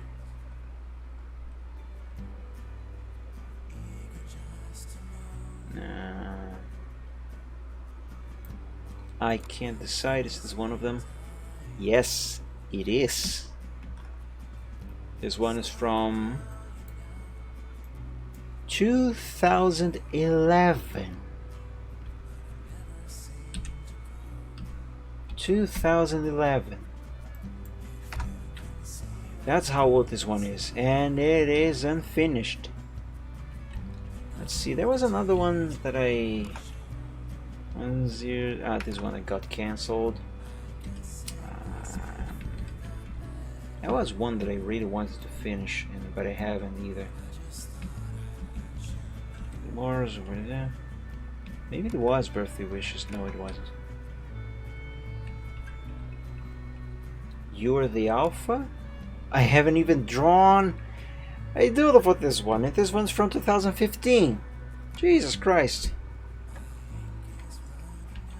Name is Sketch. No, that is out of order. That is way older. Well, anyway, you get the idea. Yeah, I have a lot of unfinished stuff from years ago. It's even older, yes. Okay, let's see. Okay, yes, this is what I was looking for. So now I need to send him a note with the link for this. Usually I only upload the thing when after the what am I doing? When the person pays. I finish the picture, I tell them that I have finished, then the person pay, and then I upload. But since this person has paid beforehand, which I don't normally like, but whatever. So this one is already paid for and old, so I can just upload right away, and now I can do this. Actually, how old is this exactly?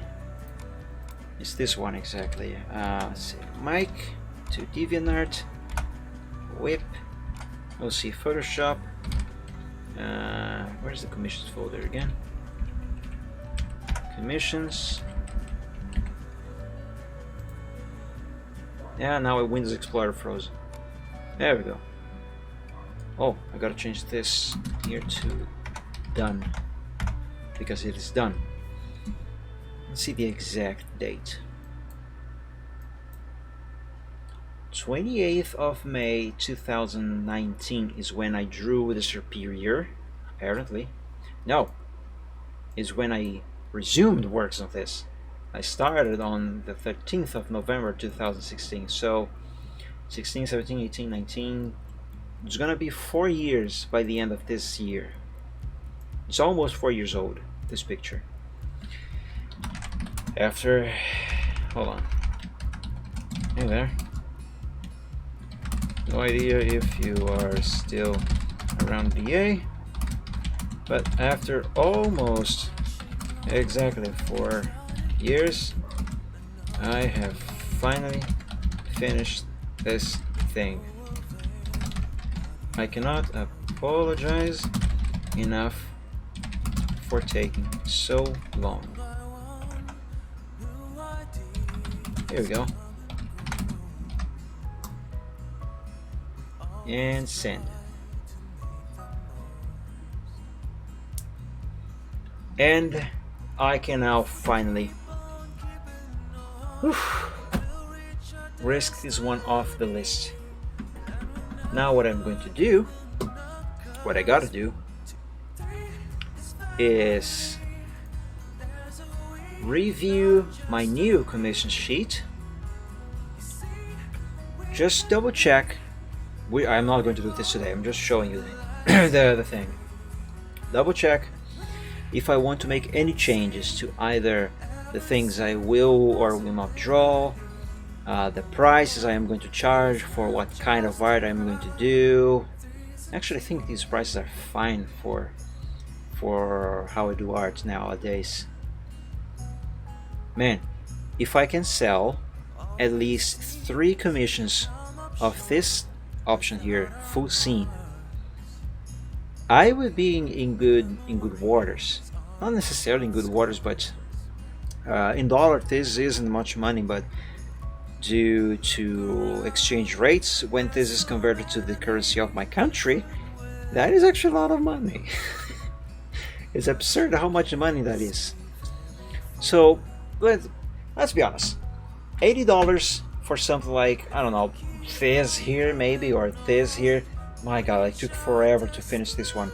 And this was when I could do stuff in a week.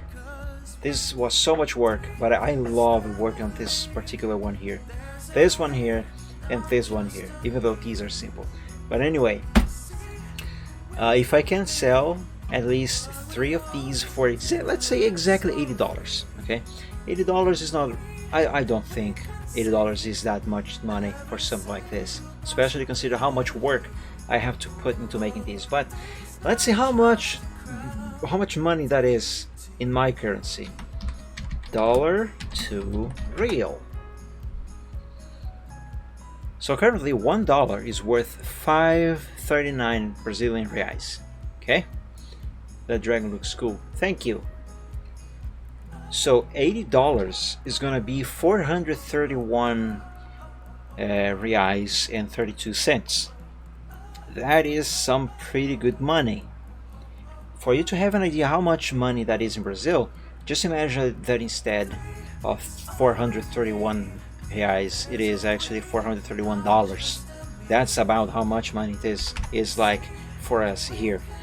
If I could sell 3 of the $170 option, I would make almost a thousand bucks. Oh god. Oh my god. Almost 1,000 for a single one of these. I really hope I can sell at least one of those.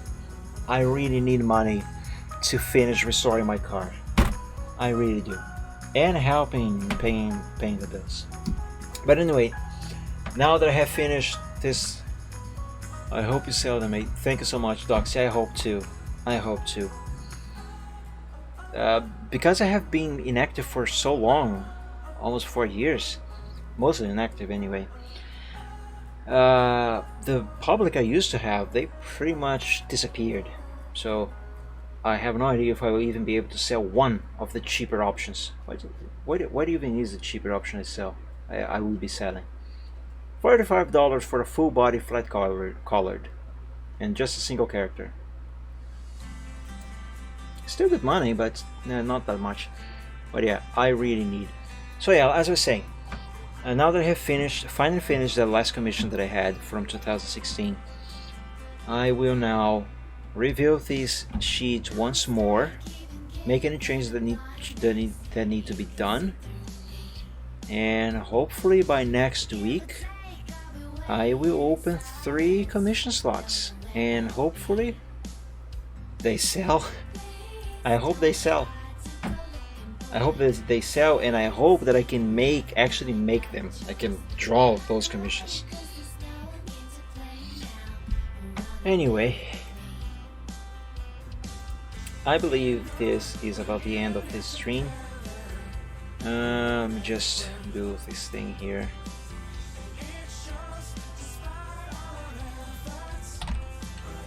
Stream offline.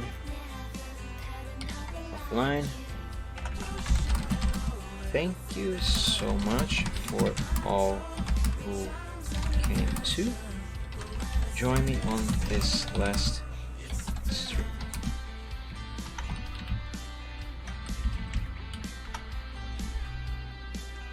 And update. Okay, so yeah, I believe this is it for this stream. Doxy and whoever else is still watching this stream, thank you so much for coming. I really hope you have enjoyed. I hope you had a good time. I had my fun as usual. And I will see you guys next time. Doxy, see you around TMP, and hopefully DeviantArt, now DeviantArt as well, now that I know you have a DA. I'm going to check your gallery later. Yeah, I can speak. I will check your gallery later. Anyway, see you guys around. Bye Dragon Kobold, bye Doxy. Always a pleasure to stream for you guys. Bye bye. Okay.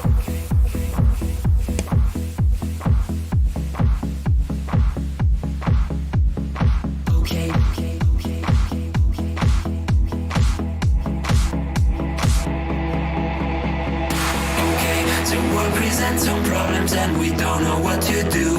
You've come to find your feelings aren't exactly what you knew. The odds are stacked quite poorly if without a winning hand. But bear in mind your bearing's only worse if you don't turn up. Don't bet on taking trips because they'll turn your trips to trash.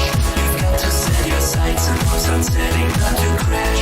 Citrus can seem quite big if you don't make your plans unfurl. But I will not let them on my opinion of such enough. Don't bet on sinking ships because they'll turn your chips to trash. You've got to set your sights and hopes on setting not to crash. The truth can seem quite bleak if you don't make your plans unfurl. But I would not let that mark my opinion of the fact that if you could fix the failings of the current paradigm, we would have a hero who's supposed to be elusive and on time. Just on time. And then we would all contrive new conflicts, you know. Don't bet on sinking ships because they'll turn your chips to trash. You've got to set your sights and hopes on setting not to crash. The truth can seem quite bleak if you don't make your plans unfurl. But I would not let that mark my opinion of the show. Don't bet on sinking ships because they'll turn your chips to trash. You've got to set your sights and hopes on setting not to crash. The truth can seem quite bleak if you don't make your plans unfurl. But I would not let that mark my opinion. Stipulations placed before you to get all the things you really need. Mr. Big may make things hard, but you have got to plant your seeds. Go to war, fight more. Your dreams thrive by competition. You'll find no one famous ever got there just by flinching at their foes. Cling against the torment claw with all your might at what you know. Don't let go, just grow. Don't wait or play to indecision. Don't bet on taking trips because you've got to be